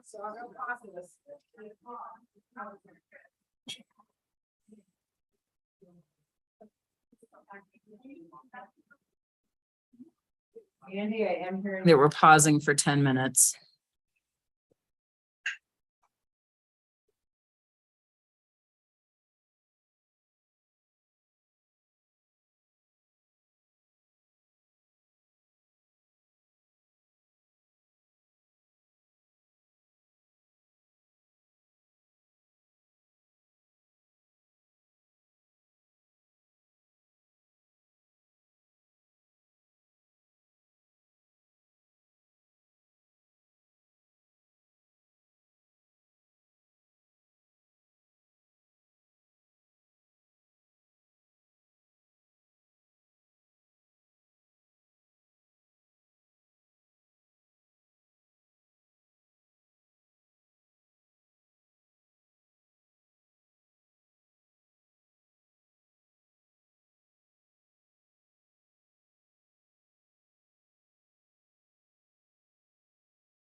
And I would entertain a motion to amend the agenda to continue our work session discussion from earlier. Now, and then we'll go on to agenda item number 1 as number 2.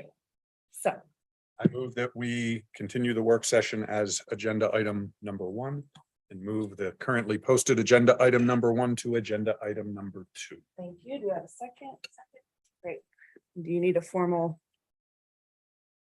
vote on that, Deborah? Motion, yes, please. All right. Can I have the roll call? Certainly. Mortensen, absent. Aronson, Yes. Burley, Yes. Held, Yes. Incan, absent. Holenko, Yes. Scripsack, Adrian. Yes. Thank you. All right. Diane. Oh, I'm sorry. I'm sorry. Yes. Thank you. We will continue with public comment first. So citizens making public comments tonight during public comment period should state their name and address for the record. Please be topic specific and limit comments to no longer than 3 minutes, even if you have more than one item to address tonight. And I don't see anybody here in person. Mr. Castrigno online. Yes, Take it hello. away. My name is Tom Castrino and I live in Frisco on Peak One Circle. 2 things that I'd like to address the council about this evening. One is you're going to be hearing from a group called Unsheltered Summit. You probably already have to some degree, but I just want to echo, I'm kind of getting involved with them and I want to just encourage the town to support as many locations as possible that could be suitable fits for folks that live in their vehicles and work in the community and are, either doing that by choice because the cost of housing, it's more economical for them, or whatever other reasons that they're doing that. So there's that. The other item is the marina parking once again. So over the weekend, I was down there going on the water with a friend of mine. We both live here, of course, and there were cars backed up all around the parking lot. I spoke to a couple of people. One said that they had been trying to park for over 20 minutes. And another who said they dropped everybody off and went and parked on a side street and were walking back down. So I just want to say that paid parking doesn't seem to really be alleviating the problem during peak times. And I really encourage council to pursue some sort of transportation shuttle of some kind, whether it's dedicated to the marina or a circulator for town. But it's important that folks know they can park where their lodging is and get back to the marina easily. So if they go down there, and, they can drop off there on the circle, but that's pretty limited. Like, I think a drop off, a handful of 6 or 8 spaces dedicated for 10-minute parking drop off.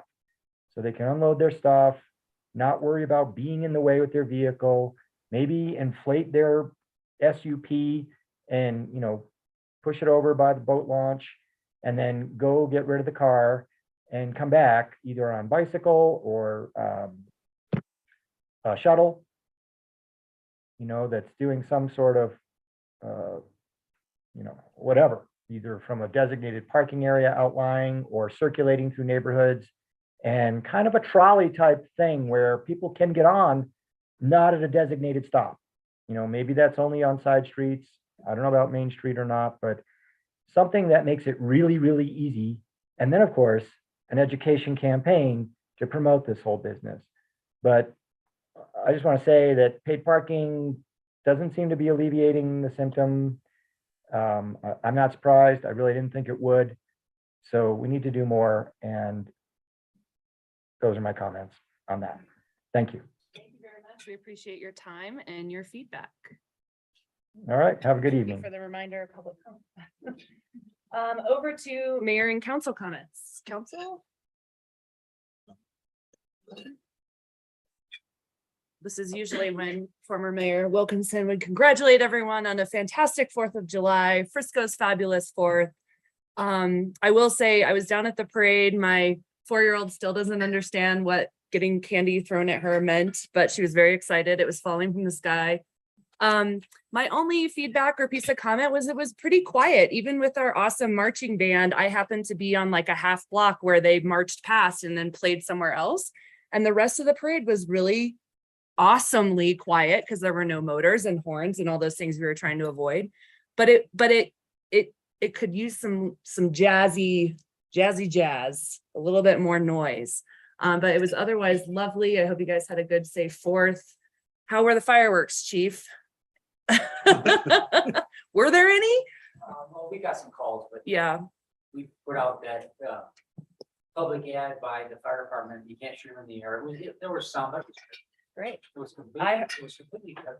Yeah. Like I said, it was really. Yeah. Other, Andy, you have anything?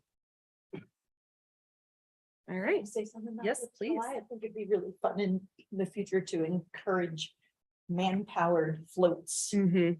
Just make it. Yeah, the few Bigger that were event. there were really cool. Yeah. They were really cool. I agree. Actually, that could actually be part of some sort of art initiative, making floats, and decorating and whatnot, music. Yeah. Great minds think alike. Liz was sitting here saying the same thing. Do you want to add? Nope. Okay. that's good. All right. Any other staff updates besides what we're going to talk about here in a minute? Okay. And on to the consent agenda. Entertain a motion. I move we approve the consent agenda. Second.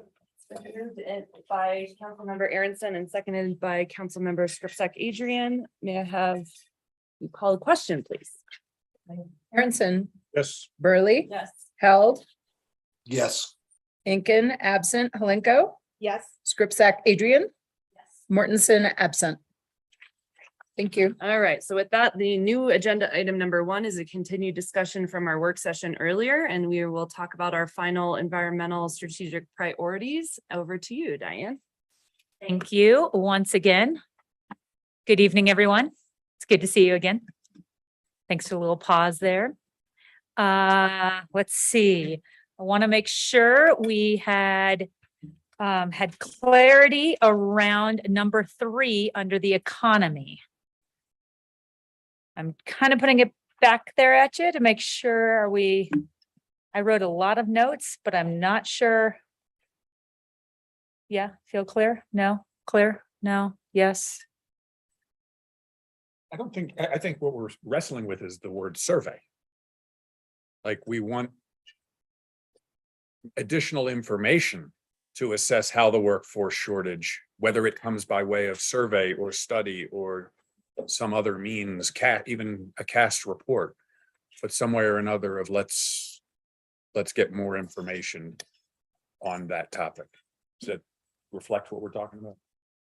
Yeah, I think so. Yeah, and my thought would be with the intent to measure whether we're having success with our policies or not, instead of just shooting in the dark, but Yeah. this is the first step. Yeah. Thank you I think that's spot on. We'll adjust that one. Thank you. So would you like us to come back to you with some options of what that data collection could look like? Whether it's a professional research, I mean, I think it's now that I understand what the outcome is, I think it's less about the method and more about what are the data that we want. What are other people looking at? How do we know? What do businesses use to measure that? Like, I maybe would look to you guys to say, like, what is it that you would want to have the town be informed about your businesses, Yeah, I think that even, and again, I can only say this from my lens, but to look at even who your staff it consists of now, right? Because you might have a full staff, but is it a very different demographic than it used to be?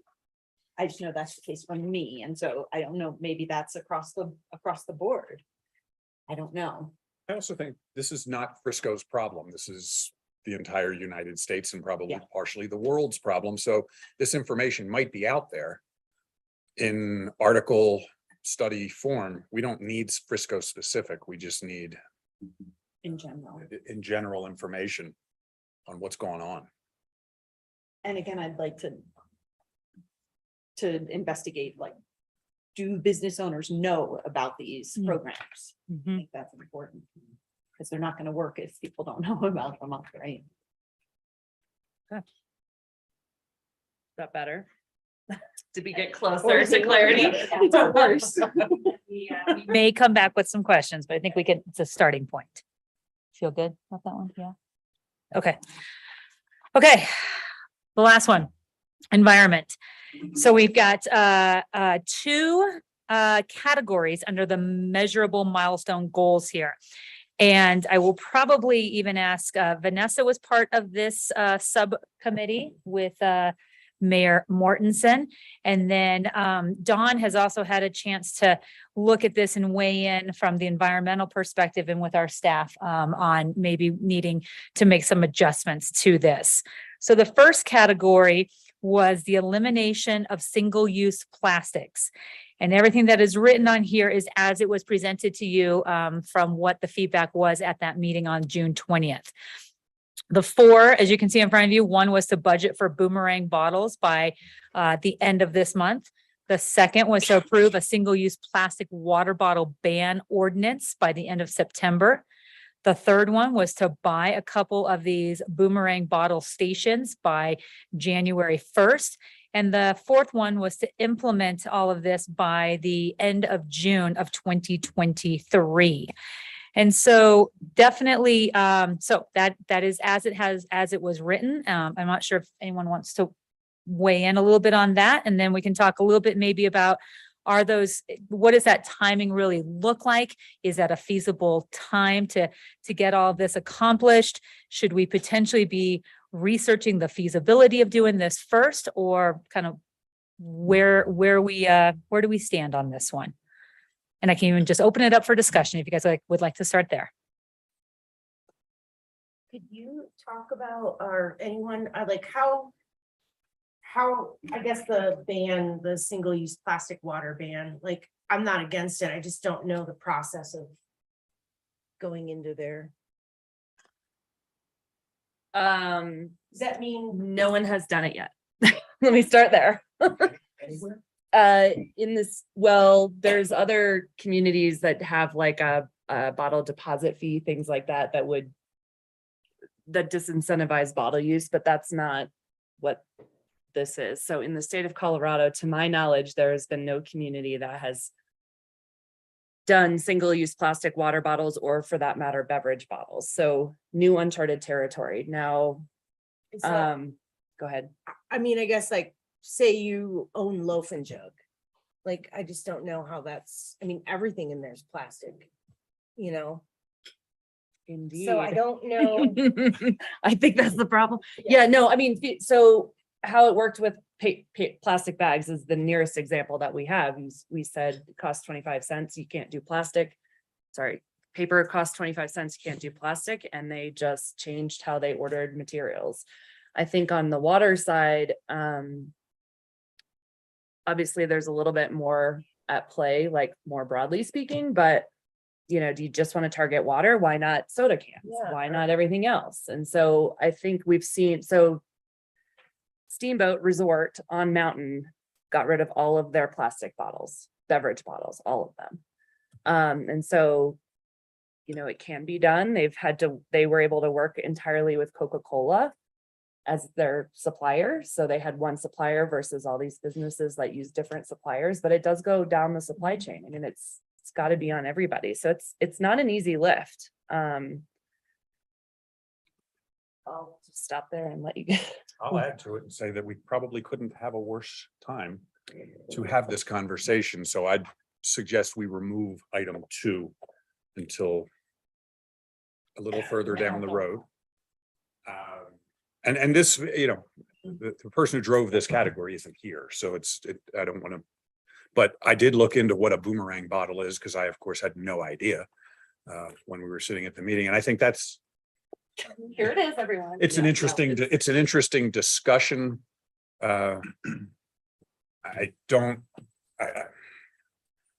I'd love to have a discussion, but I'm not ready to have as a priority approving something that really isn't a guaranteed good time. It's an interesting proposal. I don't know if it's applicable to a town, actually. I think it's applicable to a high volume facility of which we don't have. So I don't get it. So I don't, so. We just switched to like these aluminum bottles at the coffee shop for water. But if they don't have them, like I've told them a million times, if you don't have the aluminum, just don't send anything. Then you get the cases of the plastic and you're like, you know, and it's like, it's already like, for me, it's super hard to manage like that. I don't know. I'm sure people would get better at it.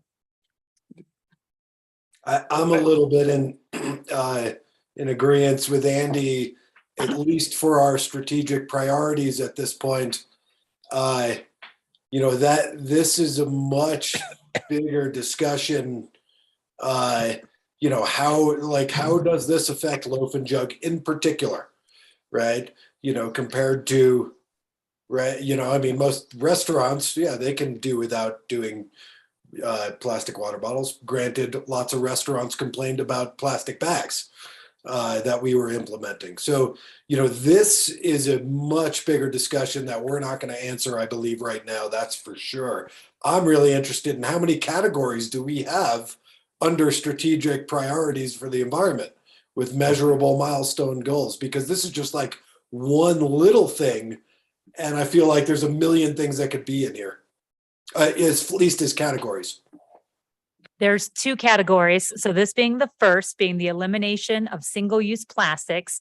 Category 2 was the implementation of the climate action plan. And then there's some specifics associated with that as well. So I'm happy to jump there if that's an easier one to jump to, or continue this. Can I make, my suggestion would be, and I respect the mayor's passion for this topic. And I'd like to have it, give it its day.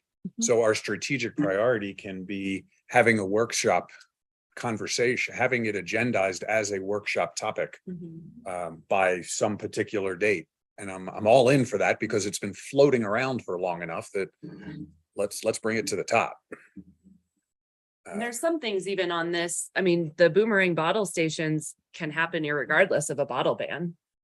I mean, that's a pilot or something that we could do to even see the feasibility, understand the barriers and hurdles.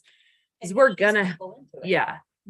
And, you know, I have my own problems with programs like this, just in that there aren't very many of them because it hasn't been the right time to catch on. And it doesn't mean we shouldn't try it, but like to use it as the only solution and ban plastic water bottles at the same time is, I think we do need to flesh it out. And then to your point, just about the, you know, the additional challenges to our drinking water at the moment. So I'm okay with this approach in terms of a work session and agendizing it and having the discussion. Andy, are you good with that?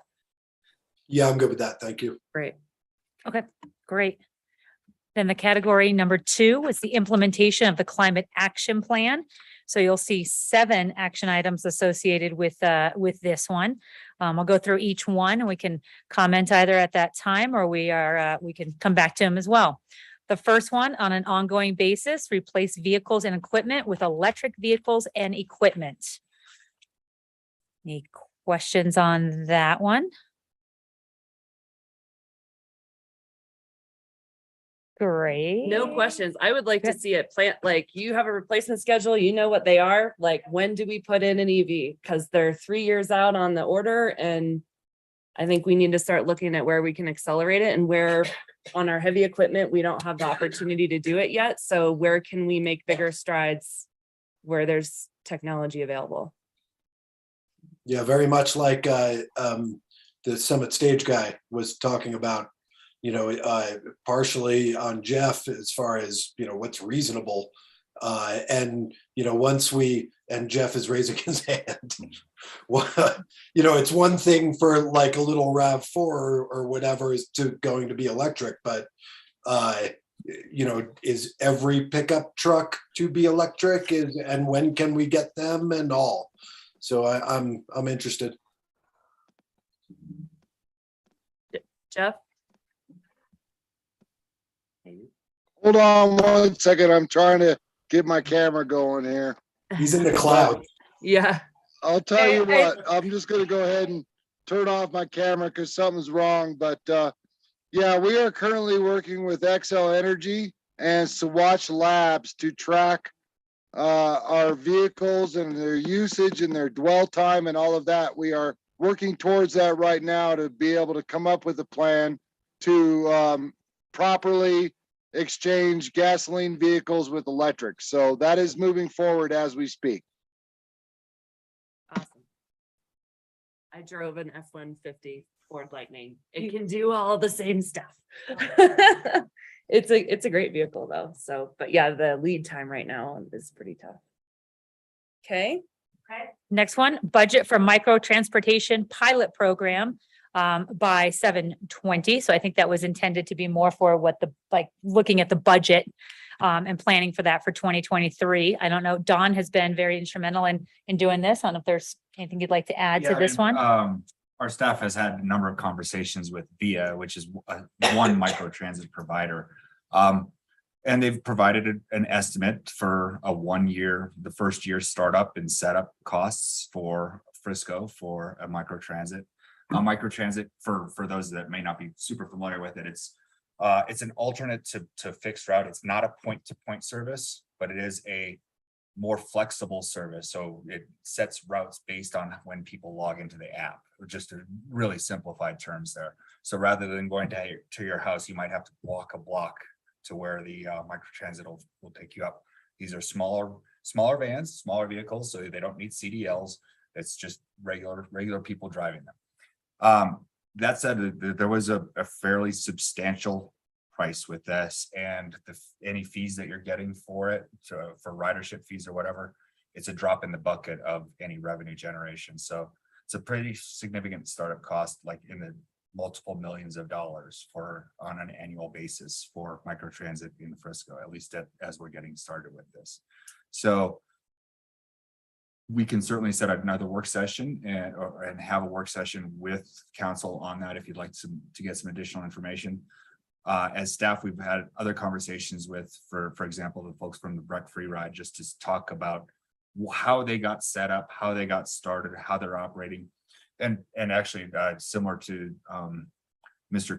Castrino's comment from the public comment, maybe a good startup might be, rather than going micro transit, get a fixed route where we're running a shuttle from the Peak Trail lot at the end of Main Street to the marina and to the Whole Foods base camp area, and then a second one that goes to the PRA, and see if that can generate some momentum, at least as a local startup or alternate to transit. It's not going to be the point-to-point solution, so it's not going to be the be-all end-all, but it might be a good test or a pilot at a more reasonable cost than the multiple millions. I think regardless of what we do, we're going to be paying for it and not expecting a return, except in sales tax dollars from people being able to get around and enjoy the town. I'm still in favor of exploring this, and perhaps even at the regional level, if it makes more sense that way. But other thoughts? This is definitely part of the transportation plan that we need to answer. We need to explore all potential avenues. And yeah, I love the idea of the micro transit, but obviously if we're going to get priced out of it, that's going to be the way that is, and other options being that we buy a couple vehicles and we employ people to do that, and or a third party to operate that sort of setup. So I think this takes a much larger conversation as well. And would we be able to have get all the options and what that would entail, and then? Certainly, yeah. And so we can work with, as staff, we can work to further develop this. The VIA was the first provider that we really spoke to on this, and they have been very interested in providing this service. They've been talking to a few other mountain communities. But again, it is a fairly large startup cost, and especially because we do have employees that live in other communities such as Dillon and Silverthorne. If we only do it in Frisco, that doesn't really help that maybe more needy population, or the population that is in more need of the transit services. So really, again, we need to look at the various options. What are our goals, and weigh some costs and benefits with that. It's part of a larger conversation. That's really interesting, Don. That I kind of see working personally with Summit Stage, to get those people from out of town to come into town. We need to attack connectivity within our town in order for people to drive less. That's just, people are going to have to, I don't personally see us providing a service to go pick up people in Dillon or Breckenridge or Leadville. I see, as you were saying, 4 points in town, and you can make it to that point, then you can get into town. Frisco Flyer-esque. So we'll continue as staff to work on this. I think it is a very, very important priority, as we always talk about parking and reducing cars, and without a viable transit system. And as Mr. Willis pointed out earlier, the Summit Stage isn't viable or reliable enough for a lot of our public that needs it right now. No, and I recognize this is, transit is not in our wheelhouse. We are a local government that hasn't had to provide that really. And so maybe an interim strategy, and again, I get it, the planning and the consultants, but like bringing in somebody through a CDOT program where maybe we get funded a planning grant or something where we can actually look at, because Andy can draw up a map, you can draw up a different map. I want service in my neighborhood. Like we could all just like throw spaghetti on the wall, but what do we really, what are the goals and what are we trying to solve? And so maybe it is a little bit bigger, broader conversation, but I'm not hearing anything here that there isn't a need. No, and I think it is maybe for number 2, it's a broader conversation than just micro transit. Maybe it is looking at transit more broadly, as Andy Held mentioned, or Councilman Member Held mentioned. There certainly could be opportunities through transportation study. When we did the complete streets plan, Tool Design, who was our consultant on that, they referenced a number of transportation and transit studies that they performed in concert with some other programs. So certainly those consultants are out there. It's how we want to approach that.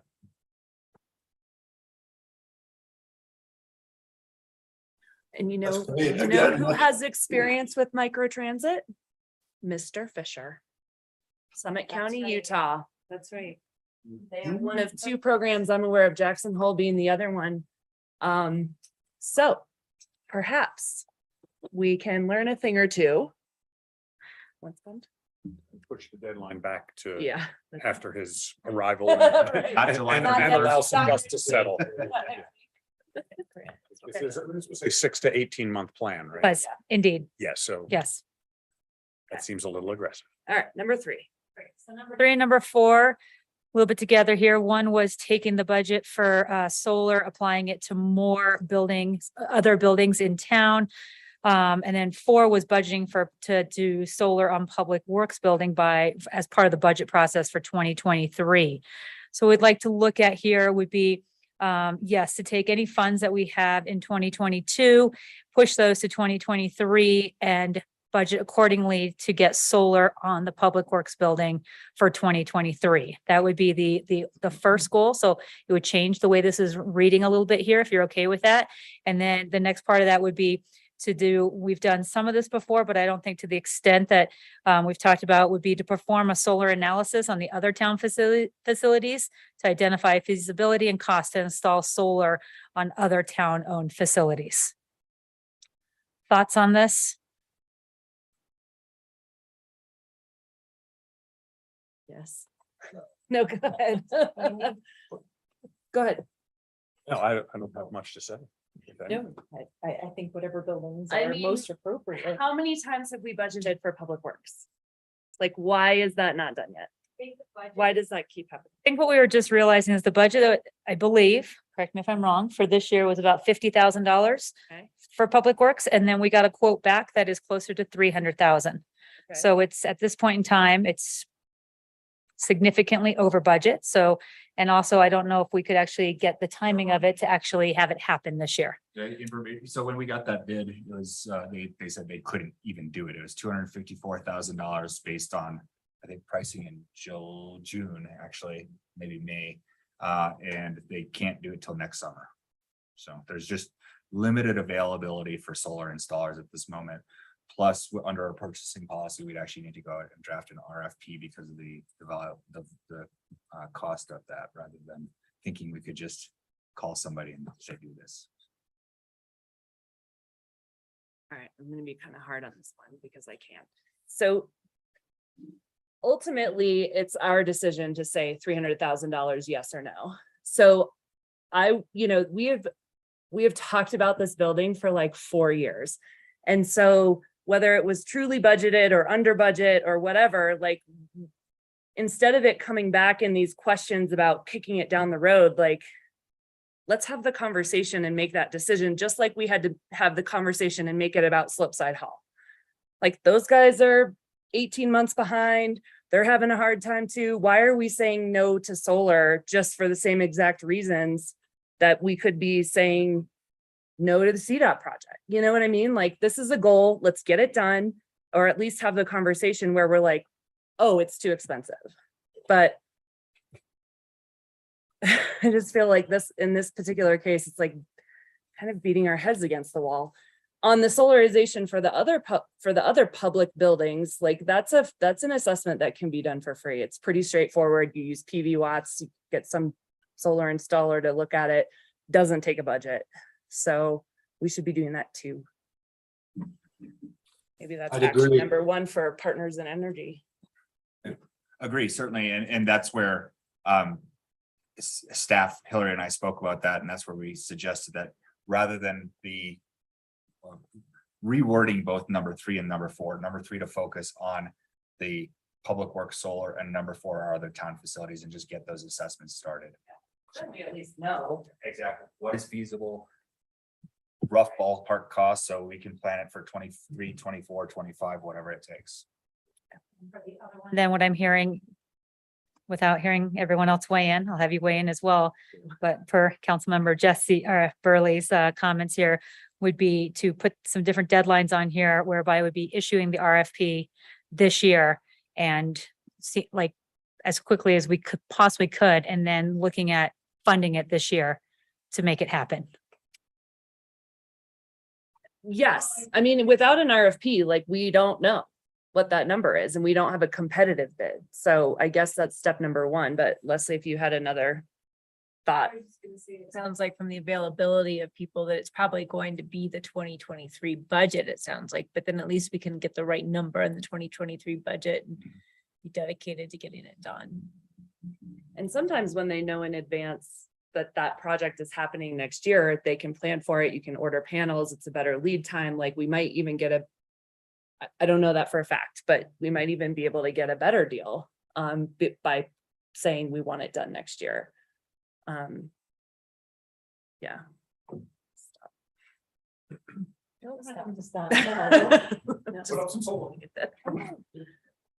So sounds like we put out an RFP and roll. Okay. Number 5 is complete the Partners in Energy plan. The way it was initially written, it had a deadline of 8/31. We'd like to change that deadline to 9/13, and that's when it would come to town council at that point in time. Any concerns with that one? We don't. Where we're at, how many times the Partners in Energy group? It's moving forward. The next one is to essentially from that time frame until December of 2023, implement the Partners in Energy plan to reevaluate and update the climate action plan. So basically just implement the plan. I'm gonna suggest 6 and 7. I don't like that our strategic plan is to implement something that we haven't discussed. Absolutely. So Get rid of, yep. we can address, vote, whatever the word is, but I don't, we're not, I don't know if we're going to implement the Partners in Energy plan. I hope like heck we do, Mhm, because I know where it's headed. But I really feel that way about number 7. absolutely. That's- Others? Take number 7 off and number 6. I agreed. Number 7 should almost be like come up with a comprehensive transportation plan by a certain date. Which also will take lots of time to discuss. I mean, even if it's bring the plan, the 2 plans, the 6 plan and the 7 plan, bring the plans to council. That's good enough. Now it's up to us to evaluate and decide. Yep, okay. Okay. Did we miss anything? Is there anything else you would like in here? Is there anything? I mean, it was a short session we had on the 20th. You've had some time to look at this. Heard some feedback tonight. We, of course, will wrap all this up and have it in a nice presentation instead of all my scribbling notes here. But anything else? I guess I would just, so my colleagues up here, are we comfortable handing this to the next town manager? And do we feel like this contains what we want to say, or are we missing something? Maybe look at it through that lens. I feel like we're missing stuff, but I don't know what it is. Yeah, but we also talked about like giving him something that is, right? Workable. Workable, yeah, and so they're Great. not super overwhelming. Great. These are some pretty big projects. Okay. And I think the magnitude of this, whatever this document's going to be called, should be given the weight consistent with the amount of effort that went into it, which is 1 meeting, split up into groups, 2 people standing at a board for 10 minutes and writing stuff down. And now we're looking at it. That's not a strategic plan. That's what it was, what it is. So I don't want to overstate what we've created here over things that we may have missed, or things that aren't on our plan, or things that are on plans that aren't in this. I just want to respect the effort and the lack of effort that went into this as we move this forward. I think the piece of this that we have to remember, as we always said too, we wanted to do something prior to a town manager coming on board. So we could have waited and not done anything and just said, hey, we'll wait till you get here. But we've chosen to, let's take this first step so that we have a plan for when he comes on board. Then should he choose to want to work with the council and do a bigger session in the fall, do something at a later date, of course, right? That's up to the council and the town manager to have that discussion together. This also gets us, it helps us prioritize items for the budget. And that's what we're entering into at this point in time with Leslie and her team. So it does give us some nice direction as we move forward with that as well. So you got that. I do. It's great. Thank you. Everyone else good? Great. Thank you. All right. Thank you. Riveting part of it.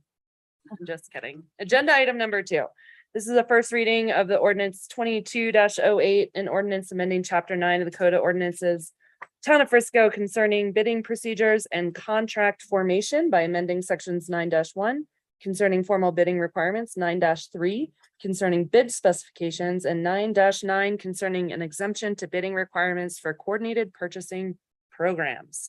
I will open the public hearing and turn it over to you, Leslie.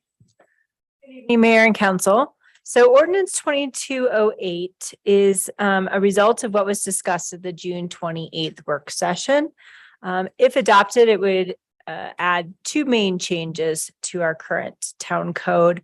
The first being expanding coordinated purchases and allowing us to share that with governments outside of Summit County, as well as cooperative purchasing agreements, which would take advantage of pricing that is usually offered to larger scale governments in the town of Frisco, and would most likely afford us some better pricing on purchases. Jesse had a great example at the last meeting regarding EV charging, so I appreciate that. And then the second main major change would be to adjust the dollar amounts that are in the code and these thresholds that determine when something needs to be a verbal quote, a written quote, a competitive bid, and what requires a council resolution. The dollar amounts that are in the code as of today are from 2007. So these amounts that are proposed take into account the CPI, and I used the Bureau of Labor Statistics CPI inflation calculator to adjust those amounts to today dollars. So the recommendation of staff would be to adopt the ordinance as written to amend chapter 9 of the Frisco Town Code. Great, thank you. Questions at this point? No, Andy? I don't see him anymore. All right, I will open it up for public comment. Is there anyone wishing to make public comment on this agenda item? Please line up at the podium. Yeah. Seeing none in chambers, is there anyone online? Seeing none online, I will close public comments and turn it over to council discussion and perhaps a motion. I Madam believe I read the Acting- title, so Madam- you don't have to read it. Madam Acting Interim Mayor, I move that we approve agenda item number 1 as previously read. Councilmember Aronson has made the motion Second. and Councilmember Scripsack Adrian seconded. May I have the call a question, please? Roll call. Yes. Yes. Incan absent, Halenko, Yes. Scripsack Adrian, Yes. Martinson absent, Aronson. Yes. Thank you.